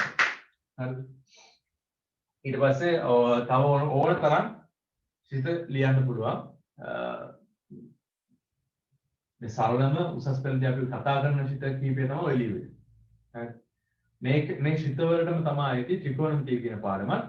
අපි ශිත පාඩමේ තොරව අපි වෙනම පාඩමක් විදිහට තමයි මේ 6 වෙනි එක කියන විදිහට ලියුවොත් එහෙම මේ ත්‍රිකෝණ මිතික ශිත ගැන කතා කරන්නේ. හරි. අපි මේක මේ ශිත පාඩමෙන් නෙමෙයි මේක ලියන්නේ වුණත් ත්‍රිකෝණමිතිය කියන්නේ ශිතයම තමයි. දැන් උදාහරණයක් ගත්තොත් එහෙම y කියලා අවයවයක් තියෙනවා සම්බන්ධතාවයේ sin x. එතකොට මේ x වලට එක එක අගයන් දදා y කියන අගයන් ගන්න පුළුවන්. එතකොට මේකත් ශිත හැඩයම තමයි. x කියලා කුලකයක් තියෙනවා y කියලා කුලකයක් තියෙනවා. x වල තියෙන කෝණ අගයන් ටික දාගෙන ගියොත් sin කියන ශිතයට y කියලා y වලට උත්තර එනවා.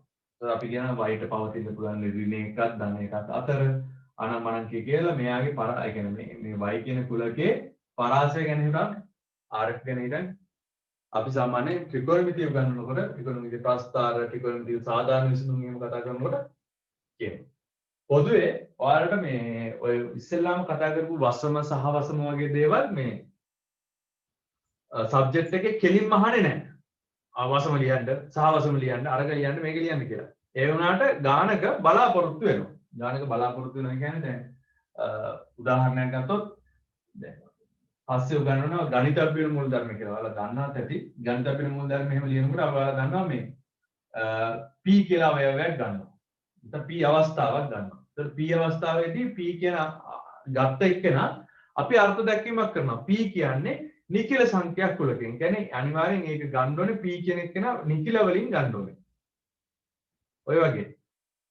එතකොට මේ කියන්නේ අපි ලියන කොටසේ වසම විදියට පාවිච්චි වෙන්නේ නිකිල සංඛ්‍යා කුලකය. හරි නැත්නම් ගණිත සංඛ්‍යා කුලකය. හොඳද? අන්න ඒ වගේ මේ ශිත කියන පාඩමේ ඔය මුලින්ම ඉස්සෙල්ලාම කතා කරපු ශිතාංකනේ වසම සහ වසම කියන එක කෙලින්ම ගානකදී අහන්නේ නැහැ. ඒ වුණත් අපි ඒවා ගණන් හදන වෙලාවට මෙන්න මේක මෙහෙන් ගත්තේ මෙයා මේ වගේ කෙනෙක් මෙයාගේ පරාසය මේ වගේ එකක් උත්තර එනවා නම් මේවා මේ විදිහයි. උදාහරණයක් ගත්තොත් එහෙම දැන් ඇප්ලයිඩ් පේපර් එකේ කාලය සඳහා ඍණ උත්තරයක් එන්නේ නැහැ කියලා ලියනවා. ඒක ලියන එක ශිතවලකින් කොටසක්ම තමයි. කාලය කියන ශිතය, කාලය කියන රාශිය කවදාකවත් ඍණ විය නොහැක. කියලා වෙලා ඒ සීමාව දෙනවා අපි. right. right ඕවා තමයි මූලික විදිහට ශිත වර්ග. ඔය ශිත වර්ග වලට කරන්න පුළුවන් මූලික ගණිත කර්ම ටික තමයි අපි ඊට පස්සේ කතා කරන්නේ. මේ ශිත වලට කරන්න පුළුවන් මූලික ගණිත කර්ම ටික තමයි අපි කතා කරන්නේ. හරිද? right. ඊට පස්සේ අපි කතා කරමු මෙහෙම.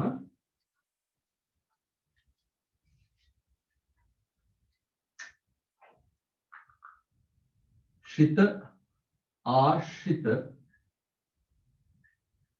ගණිත කර්ම. ශිත ආශ්‍රිත ගණිත කර්ම. ඒ කියන්නේ ශිතයක් තවත් ශිතයක් එක්ක කරන්න පුළුවන් ගණිත කර්ම. අපි සරල ගණිත කර්ම ටිකක් තමයි ඉස්සෙල්ලාම තියෙන්නේ. එකතු කිරීම, දෙක අඩු කිරීම, තුන වැඩි කිරීම, නැත්නම් ගුණ කිරීම, හතර බෙදීම.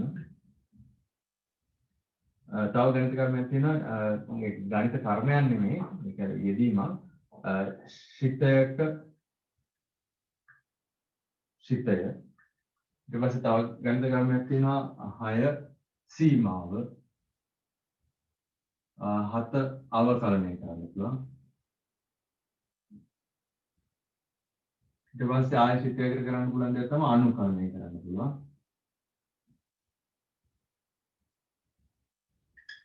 අනුකලනය ඔය වගේ ගණිත කර්ම තියෙනවා.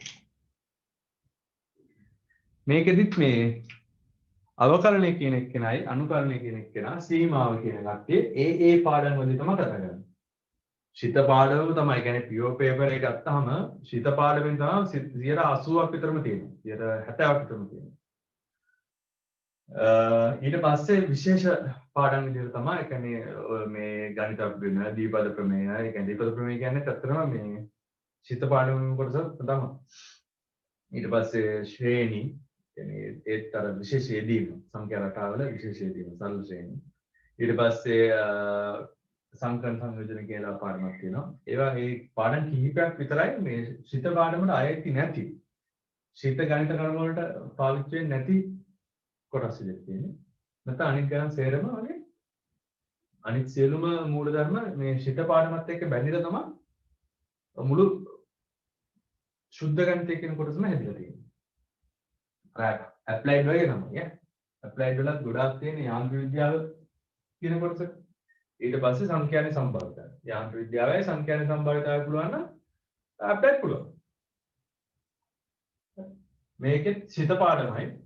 තව පාඩම් දෙක තුනක් පුළුවන් වෙච්ච ගමන් මේ තාත්වික සංඛ්‍යා සහ ශිත කියන පාඩමයි. තව පාඩම් කීපයක් විතර පුළුවන් වෙනවා. ඒකට ඒ ශිත කියන පාඩම යටතේම තමයි ඇත්තටම අවකලනය කරන්න උනත් තියෙන්නේ.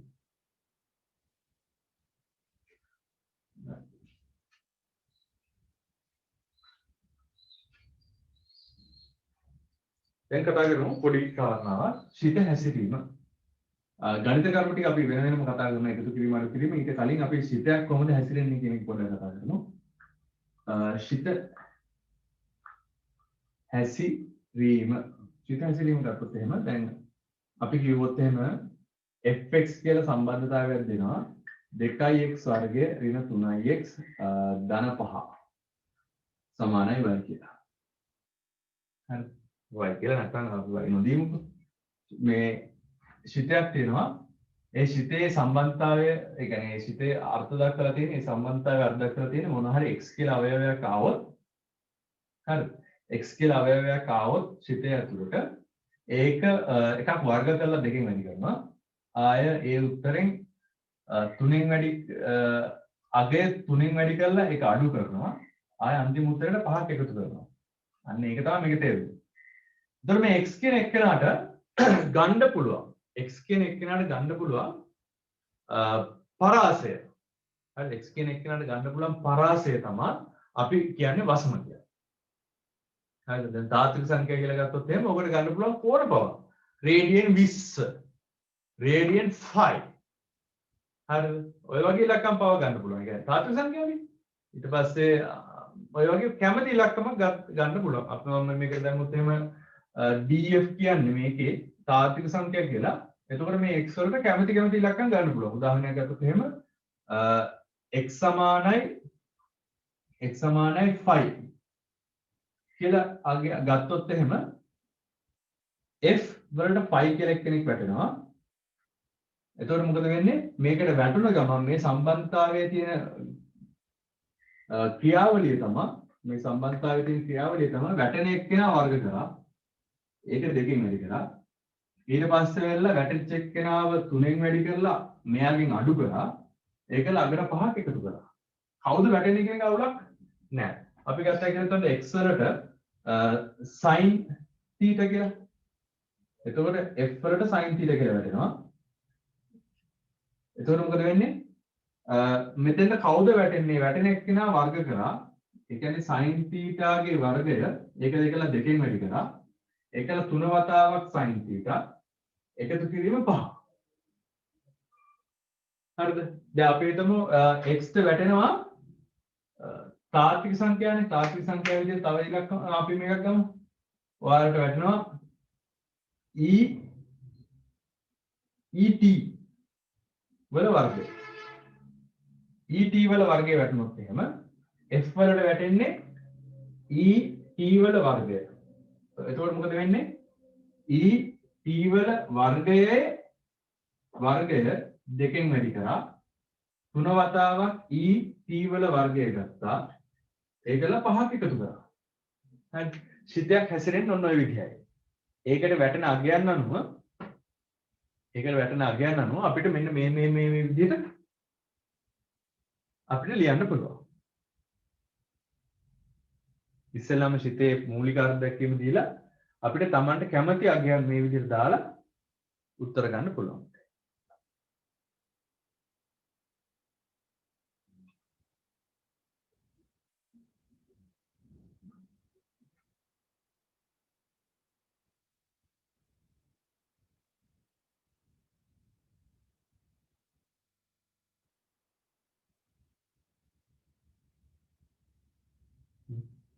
අවශ්‍ය නම් ලියාගන්න මේ ටික.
හරි. ඊට පස්සේ මේක තව උදාහරණයක් මම තව එකක් කියන්නම්. මොකද ත්‍රිකෝණමිතියේ මේ දෙක උදාහරණයක්. ඒක මහා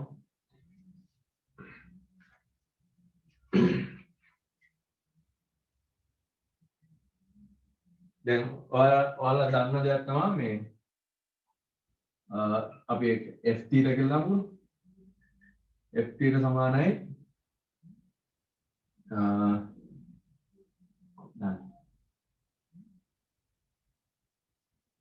දෙකක් tan θ බෙදීම එක ඍණ tan වර්ගය θ කියලා දුන්නා කියලා. මේක ඔයාලා දන්න දෙයක් කොයි මොකද? මේ θ කියන සිතේ හැසිරෙන වේගය. එතකොට මේකට අපිට දාන්න පුළුවන් θ කියන්නේ අපි ගන්නවා අවයවයක් කියලා තාත්වික සංඛ්‍යාවක්. එතකොට ඒ කියන්නේ මේ මම ලිව්වේ මොකද්ද? වසම තාත්වික සංඛ්‍යාවක්. එතකොට අපි මේකට දැන් මේක හිතන්නකො θ සමානයි 5 බෙදීම 4 දාන්න පුළුවන්.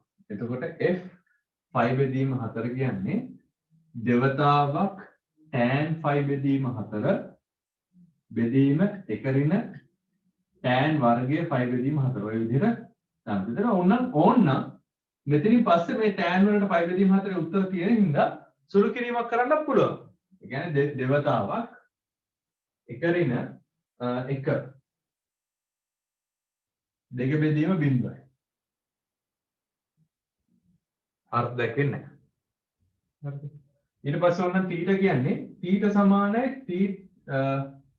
ඔයාලට මේ වගේ ආදේශයක් දාන්න. θ සමානයි θ ඍණ 3ක් බෙදීම 2 කියලා ආදේශයක් දැම්මොත් එහෙම එතකොට මේ සිතේ මේ විදිහට වෙනස් වෙනවා. f θ අඩු කිරීම 3ක් බෙදීම 2. එතකොට මේක ඒ තියෙන කොටසක දෙවතාවක් tan θ අඩු කිරීම 3ක් බෙදීම 2 බෙදීම 1 ඍණ tan වර්ගයේ වතාවක් θ අඩු කිරීම 3ක් බෙදීම 2 කියලා එනවා. ඒක ලොකු කතාවක් නෙමෙයි. හරි. තමන් මෙතෙන්ට පාවිච්චි කරන්න මොකද ඒක එතෙන්ට එදෙනවා. ඒවා හිතනවා θ මෙතනක් තියෙනවා මෙතනක් තියෙනවා කියලා. එහෙනම් පුළුවන්. මේක තියෙන මේ සාධාරණ ලියුප එක මේ තියෙන θට එක එක අගයන් ආදේශ කරලා ඒ කියන්නේ මේ තාත්වික සංඛ්‍යා වලකින් එක එක කොටස් ආදේශ කරලා මේ සිතේ හැසිරෙන විදිය බලන එක. අවශ්‍යතාවය ගන්න ලියා ගන්න.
හරිද?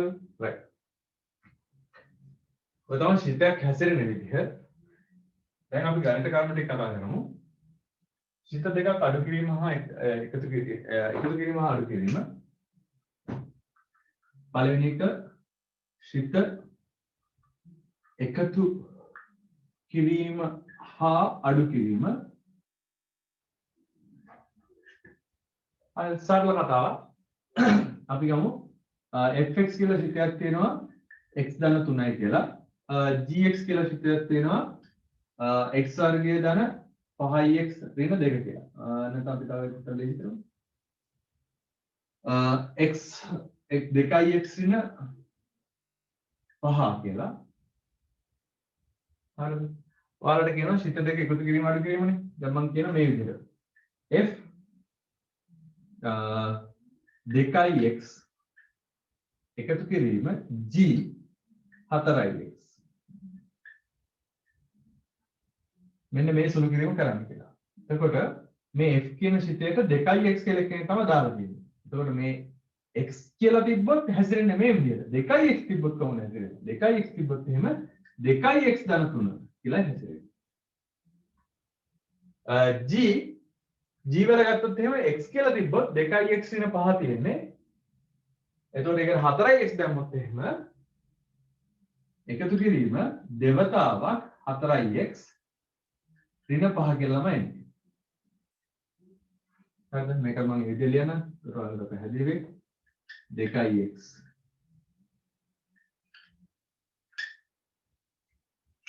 2x ගන්නොත් එහෙම x ධන 3 කියන එක කියනකොට 2x ධන 3 වෙනවා. අරක අර විදිහට වෙනස් වෙනවා. පොඩ්ඩක් සුළු කරලා ලියාගත්තොත් එහෙම 2x ධන 3යි එකතු කිරීම 8x වෙන 5යි. හරි. සුළු කරපුවාම 10x ඍණ 2යි කියලා එනවා. හරිද? මේකට ඕන නම් මෙහෙම දාන්න පුළුවන්. f θ ගේ වර්ගය එකතු කිරීම g 3යි θ.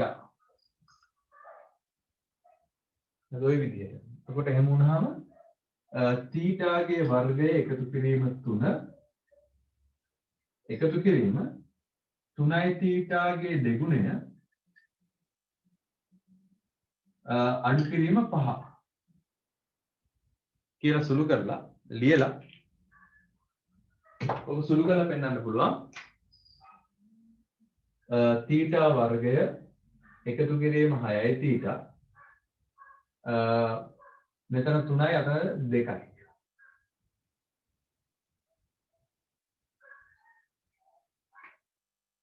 හරිද? ඔය සිත එකතු කිරීම දෙක මම කතා කරේ.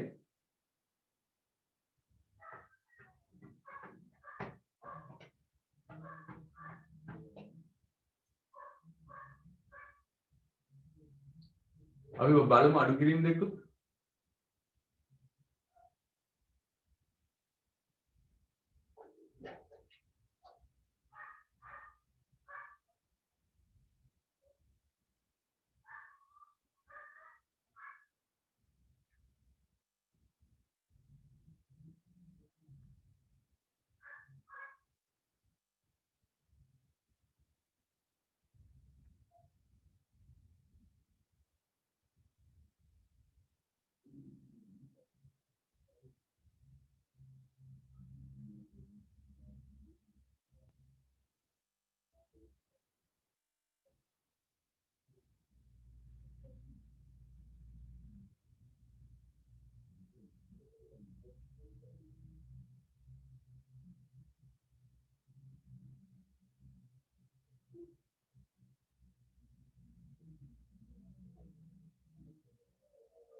සිත දෙකක් අඩු කරන විදිය බලමු.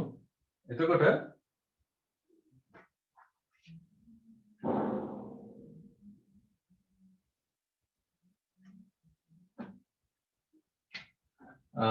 මේක ගත්තොත් එහෙම g x ධන 2 අඩු කිරීම f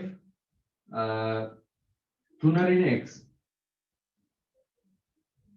හරිද? ඒ කියන්නේ දැන් සිතේ අතුලටම කතා කරලා තියෙන්නේ මේ බීජීය ප්‍රකාශනයක් ඈ.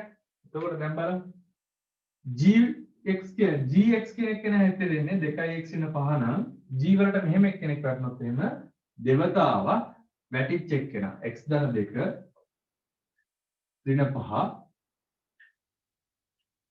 මේ තියෙන්නේ මේ gx ධන 2 කියන කොටස අඩු කිරීම මෙතන f ට 3 ඍණ x වටලා තියෙන්නේ x වටුණා නම් හැසිරෙන්නේ මේ විදිහට නම් 3 ඍණ x වටුනහම හැසිරෙන්නේ 3 ඍණ x අඩු කිරීම 3 විදිහට. එකතු කිරීම 3 විදිහට. මේක ඊට පස්සේ සුළු කරන්න තියෙන්නේ 2x ධන 4 ඍණ 5 මෙතන එනවා 3 ඍණ x ධන 3. මේක තව චුට්ටක් සුළු කරලා ලියන්න පුළුවන්. මෙතන 2x වෙනවා, මෙතන ධන x එකක් වෙනවා, 3x වෙනවා. ඊට පස්සේ එලා මෙතන ඍණ 1යි, මෙතන ධන 6යි, ඒක ඍණ වෙලා මෙතන ඍණ එකත් එක සුළු වුනහම ඍණ 7ක් එනවා. හරිද? ඔය විදිහට සිත අඩු කරන්නත් පුළුවන්. නිකම්ම try එකක් දෙන්න බලන්න මේ විදිහට g 3 ඍණ x අඩු කිරීම f x ඍණ 4 වගේ රාජු කකමල් ගන්න.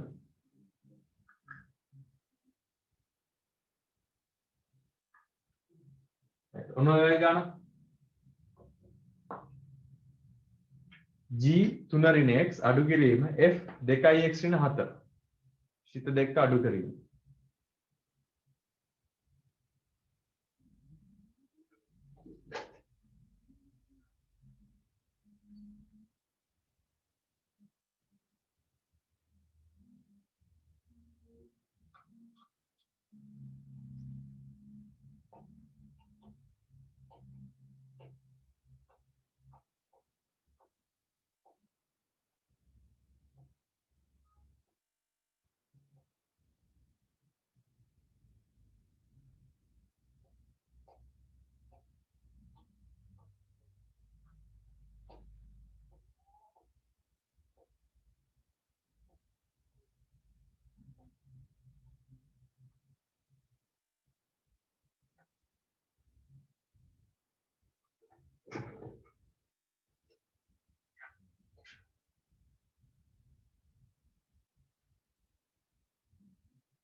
හරි. සුළු කරලා බලමු.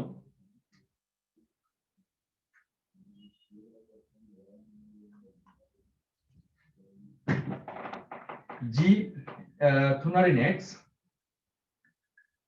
G 3 රින් x අඩු කිරීම f 2x රින් 7 සුළු කරවුවොත් එහෙම ආදේශ කරමු G වලට දෙවතාවක් ඉස්සෙල්ලා ගානේ මොකක් හරි අවුලක් තිබ්බා ඒකට මේ gx කෙනෙක් කියන දෙවතාවක් කියලා හිතෙන්නේ දෙවතාවක්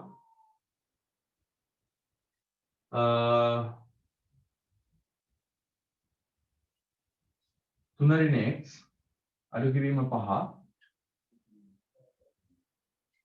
අඩු කිරීම f ට දැම්මොත් එහෙම 2x ඍණ 7 එකතු කිරීම 3 කියලා තමයි එන්නේ. සුළු කරලා බලමු. මෙතන එනවා දෙවරක් 3 6යි 6යි 6න් 5 1යි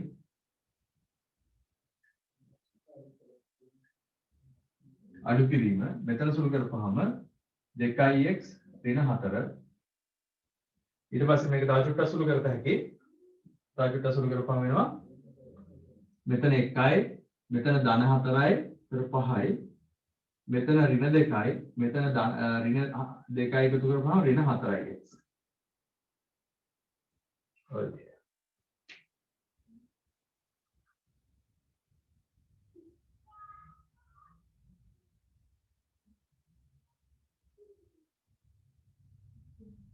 මෙතන ඉස්සෙල්ලා ගානේ මේ මෙන්න මේ දෙකේ ඉලක්කම තිබ්බද කියලා චුට්ටක් බලන්න. ඉතින් බෝඩ් එක මකපු ඉන්න මට හොයාගන්න බෑ.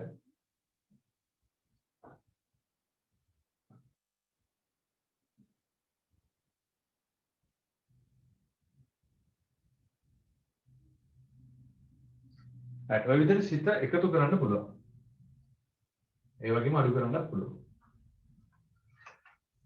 ඊට පස්සේ අපි කතා කරමු සිත ගුණ කිරීම කියන එක. සිතයක් ඉස්සෙල්ලාම කතා කරන්නේ සිතයක් නිකිලයකින් ගුණ කරන්නත් පුළුවන්. ඒ කියන්නේ මොකක් හරි නිකිලයකින් කියන්නේ සම්මුතියකින් මොකක් හරි ඉලක්කමකින් ගුණ කරන්නත් පුළුවන් නියතයකින්. ඒ වගේම සිතයක් තව සිතයකින් ගුණ කරන්නත් පුළුවන්. හරිද?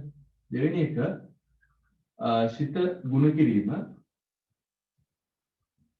අපි ගත්තොත් එහෙම ඒකත් fx කියලා උදාහරණකින් කතා කරමු x ධන 3යි gx කියලා ගත්තොත් එහෙම 2x ඍණ 5යි වගේ ගත්තොත්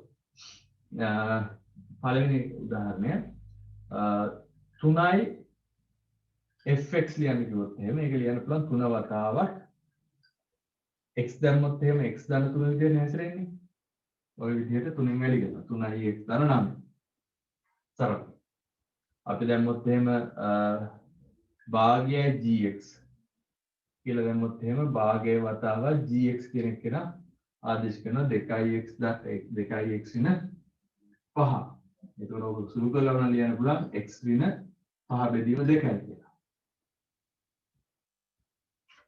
ඒ වගේම ආය ලියන්න පුළුවන් දෙයක් තමයි මේ වගේ fx කියන සිතය gx කියන සිතයත් එක්ක ගුණ කරනවා.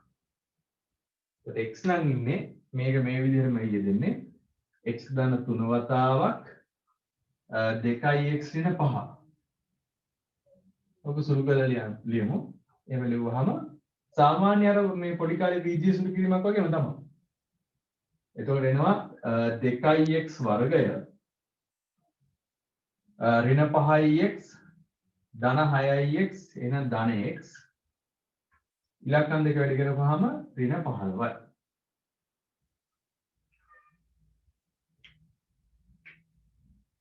ඔය වගේ සිත තව උදාහරණ තව තුනක් කරමු. මම මේ සරල උදාහරණ තුනක් කරේ. අවශ්‍යතාවය අනුව ලියා ගන්නවා නම් ලියා ගන්න පුතේ.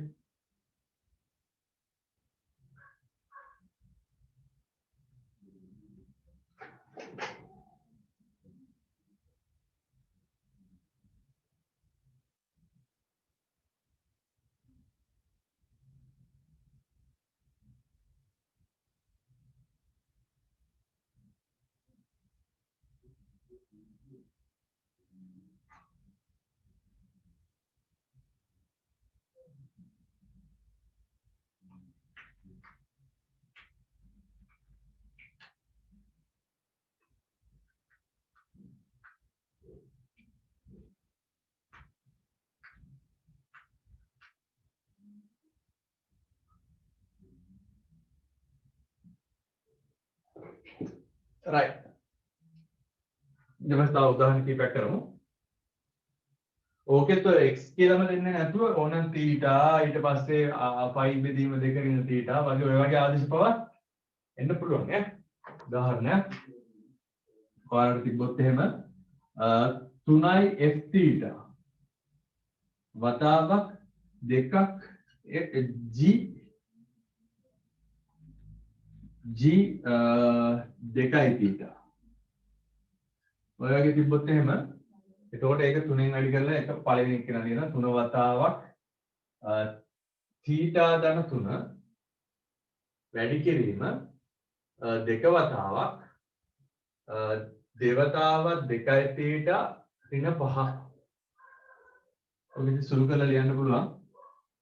එතන 3යි θ ධන 9 වතාවක් මෙතන එනවා 4යි θ ඍණ 5 එතකොට 8යි θ ඍණ 10 කියලා කියන්න පුළුවන්. ඊට පස්සේ මේක සුළු කරලා ලියන්න පුළුවන් 24යි θ වර්ගය 3යි θ මෙතන වැඩි කරපුවාම ඍණ 30යි θ මෙයා මෙයත් එක්ක දෙවෙම 72යි ධන 42යි θ ඊට පස්සේ 9 10න් වැඩි කරපුවාම ඍණ 90යි. ඔය වගේ සුළු කිරීම බවත් අපිට වෙනස් සුළු කිරීම නැත්නම් අර ශිතේට කැමති වගේ ආදේශ වෙලා තියෙන්නේ. ඊවල ගුණ කිරීම කියන එක ඔය විදිහට කරන්න පුළුවන්.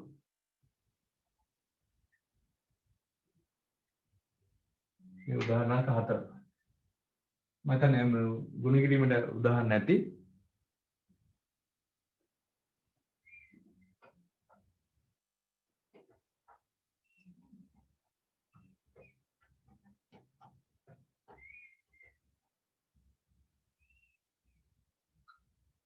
තනියම ගණන් ටික හදලා බලන්න මේ සාමාන්‍ය පරණ ටියුට් ඇති. නැත්නම්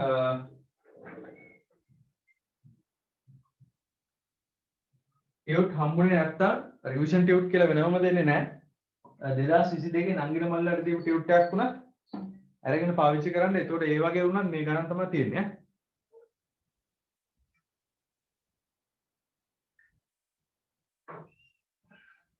right. තුන්වෙනි ගණිත කර්මය ශිත බෙදීම අපි ලබන සතියේ කතා කරන්නේ. අපි දැන් කතා කරන්නේ ශිතයක ශිතයක් කියන කොටස.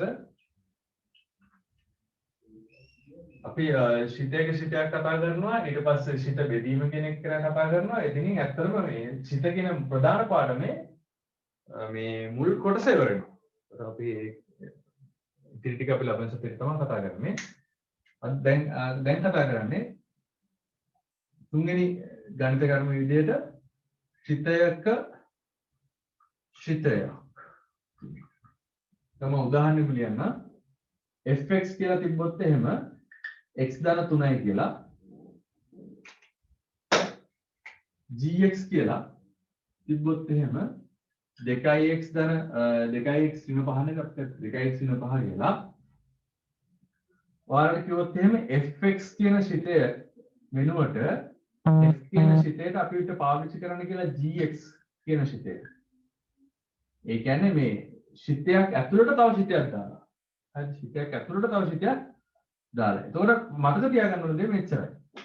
f කියන එක්කෙනාගේ මෙන්න මේ ශිතේ මේ වලහන ඇතුළට කවුරු හරි එක්කෙනෙක් වැටුනොත් ඒ වැටිච්ච එක්කෙනාට වෙන දේ තමයි මේ ලියලා තියෙන්නේ. x කියලා එක්කෙනෙක් වැටුනොත් x තුනක් එකතු කරනවා. g ගේ x කියලා එක්කෙනෙක් වැටුනොත් එහෙම ඒක දෙකෙන් වැඩි කරලා පහක් අඩු කරනවා.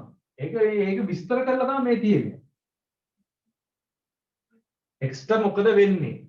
f කියන ශිතේදී x ට වෙන දේ තමයි මේ තියෙන්නේ. g කියන ශිතේදී x ට වෙන දේ තමයි මේ තියෙන්නේ.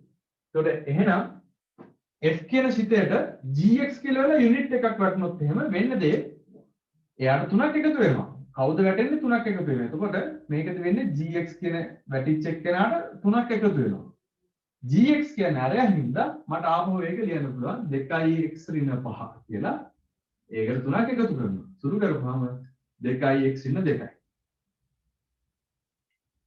මේ විදිහටම ගමු. එතකොට මේක විශේෂත්වය වෙන්නේ මෙන්න මේ ලියන එක්කෙනා අපි ලියන විදිහක් තියෙනවා. කියන්නේ අපි හැමදාම මේ විදිහට නෙමෙයි ලියන්නේ. අපි ලියන්නේ මේ විදිහට. f o gx කියලා. f ශිතේ ඇතුළට gx කියන ශිතේ කෝල් කරලා කියන්නේ. ඇතුළට දාලා තමයි මේක හදන්නේ. හොඳද? මේක මෙන්න මේක තමයි වැදගත් වෙන්නේ. දැන් ඔයාලෙන් අහුවොත් එහෙම මෙහෙම ගන්න ප්‍රශ්නයක්. උදාහරණ අංක 1 උදාහරණ අංක 2 g o fx කියලා හුවොත් ඒකේ තේරුම තමයි මේ g කියන ප්‍රධාන ශිතයට fx කියන ශිතය තමයි දාලා තියෙන්නේ. හදන්න try එකක් දෙමු බලන්න.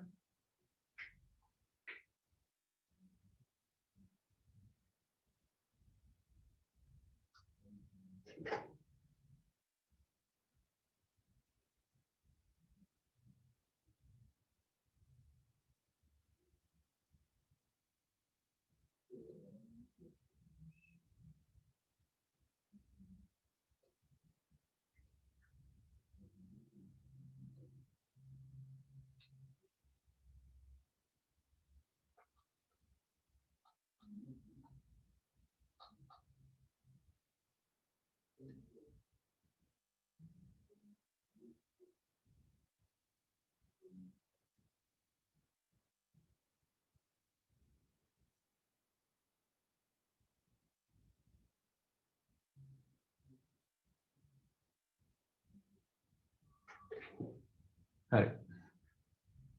අපි බලමු.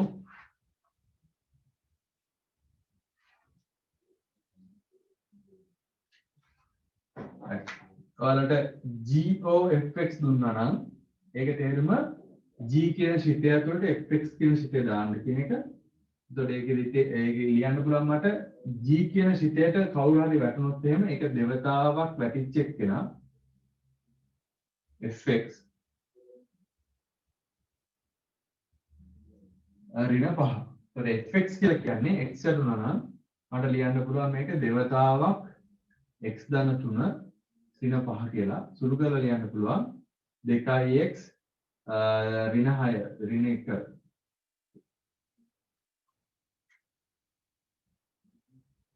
මේක ධනෙ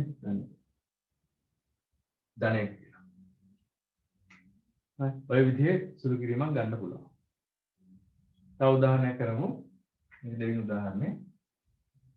තුන්වෙනි උදාහරණය ටිකක් try එකක් දෙන්න බලන්න. තුන්වෙනි උදාහරණය මම ගන්නවා මේ විදිහට.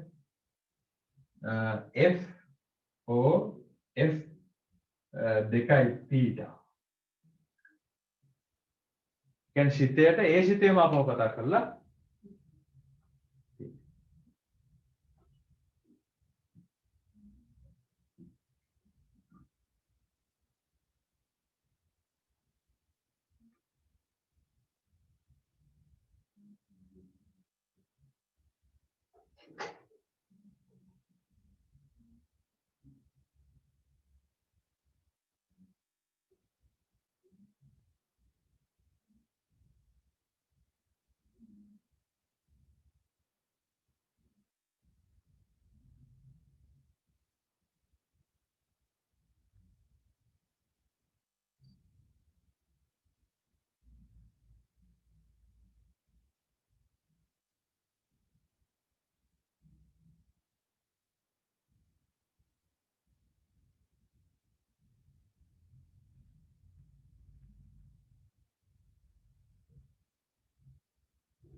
හරි.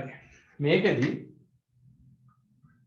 ගොඩක් ඉච්චර අමාරු ප්‍රශ්න නෙමෙයි. ඒතකොට මේක ලියන්න පුළුවන් f 2 θ ධන 3 කියලා. ඒතකොට 2 θ වැටුනොත් එහෙම මෙතන ලියන්න පුළුවන් 2 θ ධන 3 කියලා.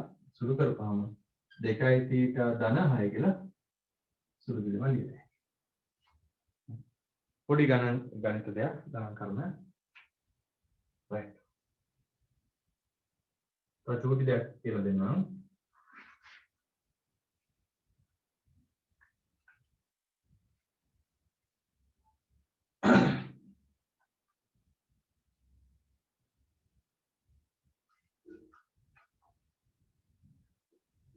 සිට එක ඕනනම් අපිට මේ ගොඩාක් එක දිගට යන්න පුළුවන්. හරිද? දැන් උදාහරණයක් අපි kx කියලා සිටයක් ගත්තොත් එහෙම එකයට 2x කියලා. ඔයාලට කියනවා ko kx වගේ. ඔහොම දුන්නොත් මේකේ ඇත්ත තේරුම මෙහෙමයි. k කියලා ලොකු සිටයක් තියෙනවා. ඒකට මෙන්න මේ කට්ටිය කතා කරලා තියෙනවා. ඒ කියන්නේ k වලට තවත් k එකක් දාලා ඒක ඇතුළට kx ඔය විදිහට. හරිද? ඒතර මේක ලියන්න පුළුවන් මෙහෙම. මේක අපහැදිලිනේ. එතකොට පුතේ අපිට පුළුවන් මේක ලියන්න k ඇතුළට kx. ඒතර kx කියන්නේ 1ට 2x නේ. මම මොකද කරන්නේ? මේක ලියනවා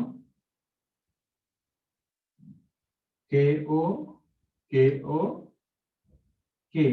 ඇතුළට මෙතන එන උත්තරය කියන්නේ 1ට 2x කියලා.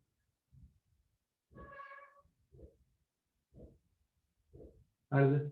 එතකොට k කියන සිතේට 1ට 2x යෙදුනහම k ඇතුළට 1ට 2x කියන එක නා යෙදුනහම k වලට x වටනහම මේ විදිහට නම් එතකොට ඒක වෙන්නේ 1යට දෙවතාවක් 1යට 2x. සුළු කරපුවාම එනවා x කියන එක කෙනා උඩට එනවා. x කියන එක කෙනා උඩට එනවා. යට 2 ඉලක්කම 2 ඉලක්ක කැපිලා 1 එනවා. ඒතර මේකේ උත්තරේ එන්නේ මෙන්න මෙයාගේ උත්තරේ එන්නේ x කියලා. ඒතර මට මේක ලියන්න පුළුවන් o කියන්නේ ඇත්තටම මෙතන k වතාවක් 1ට 2x කියන එක කියන්නේ. ඒතර ඒක සුළු කරලා කොට මට ලියන්න පුළුවන් මෙහෙම kx කියලා. මේක මට මේ විදිහට ලියන්න පුළුවන්. ඒක එහෙම ලිව්වට පස්සේ ඒක මේකේ ආපහු ලියන්න පුළුවන් k වතාවක් ඇතුළට 1යට 2x දාලා. ඒක සුළු කරපුවාම ආයෙත් එන්නේ x කියලා.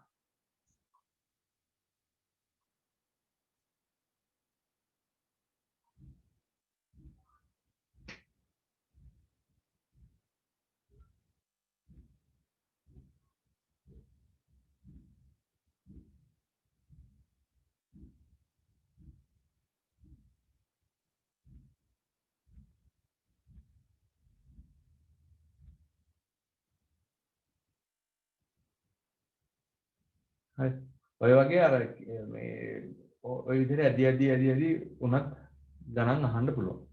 මේ උදාහරණ කරලා අපි 4 ගමු. right. මම අද පාඩම මෙතන නවත්තනවා. ඔයාලට පේපර් එකක් අප්ලෝඩ් කරනවා දැන් group වලට. අද දවස් ඇතුළත මේ පේපර් එක කරලා ඉවරලා හවස 6ට කලින් වගේ කරලා ඉවරක් කරලා තියාගන්න. ඩිස්කෂන් එකක් ඕන නම් ඒ අමාරු ප්‍රශ්න තියෙනවා නම් ඒ අමාරු ප්‍රශ්න ටික ගෲප් එකේ දාලා තියන්න මට මෙන්න මේ ගාන අමාරුයි මේ ගාන අමාරුයි කියලා.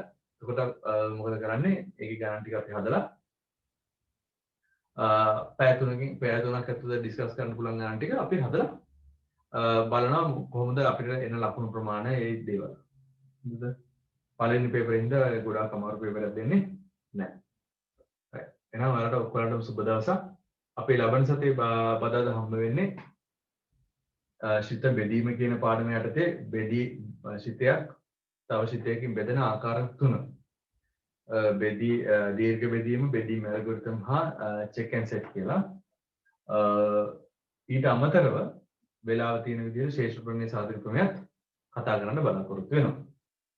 හරි. බලාපොරොත්තු සුබ දවසක්.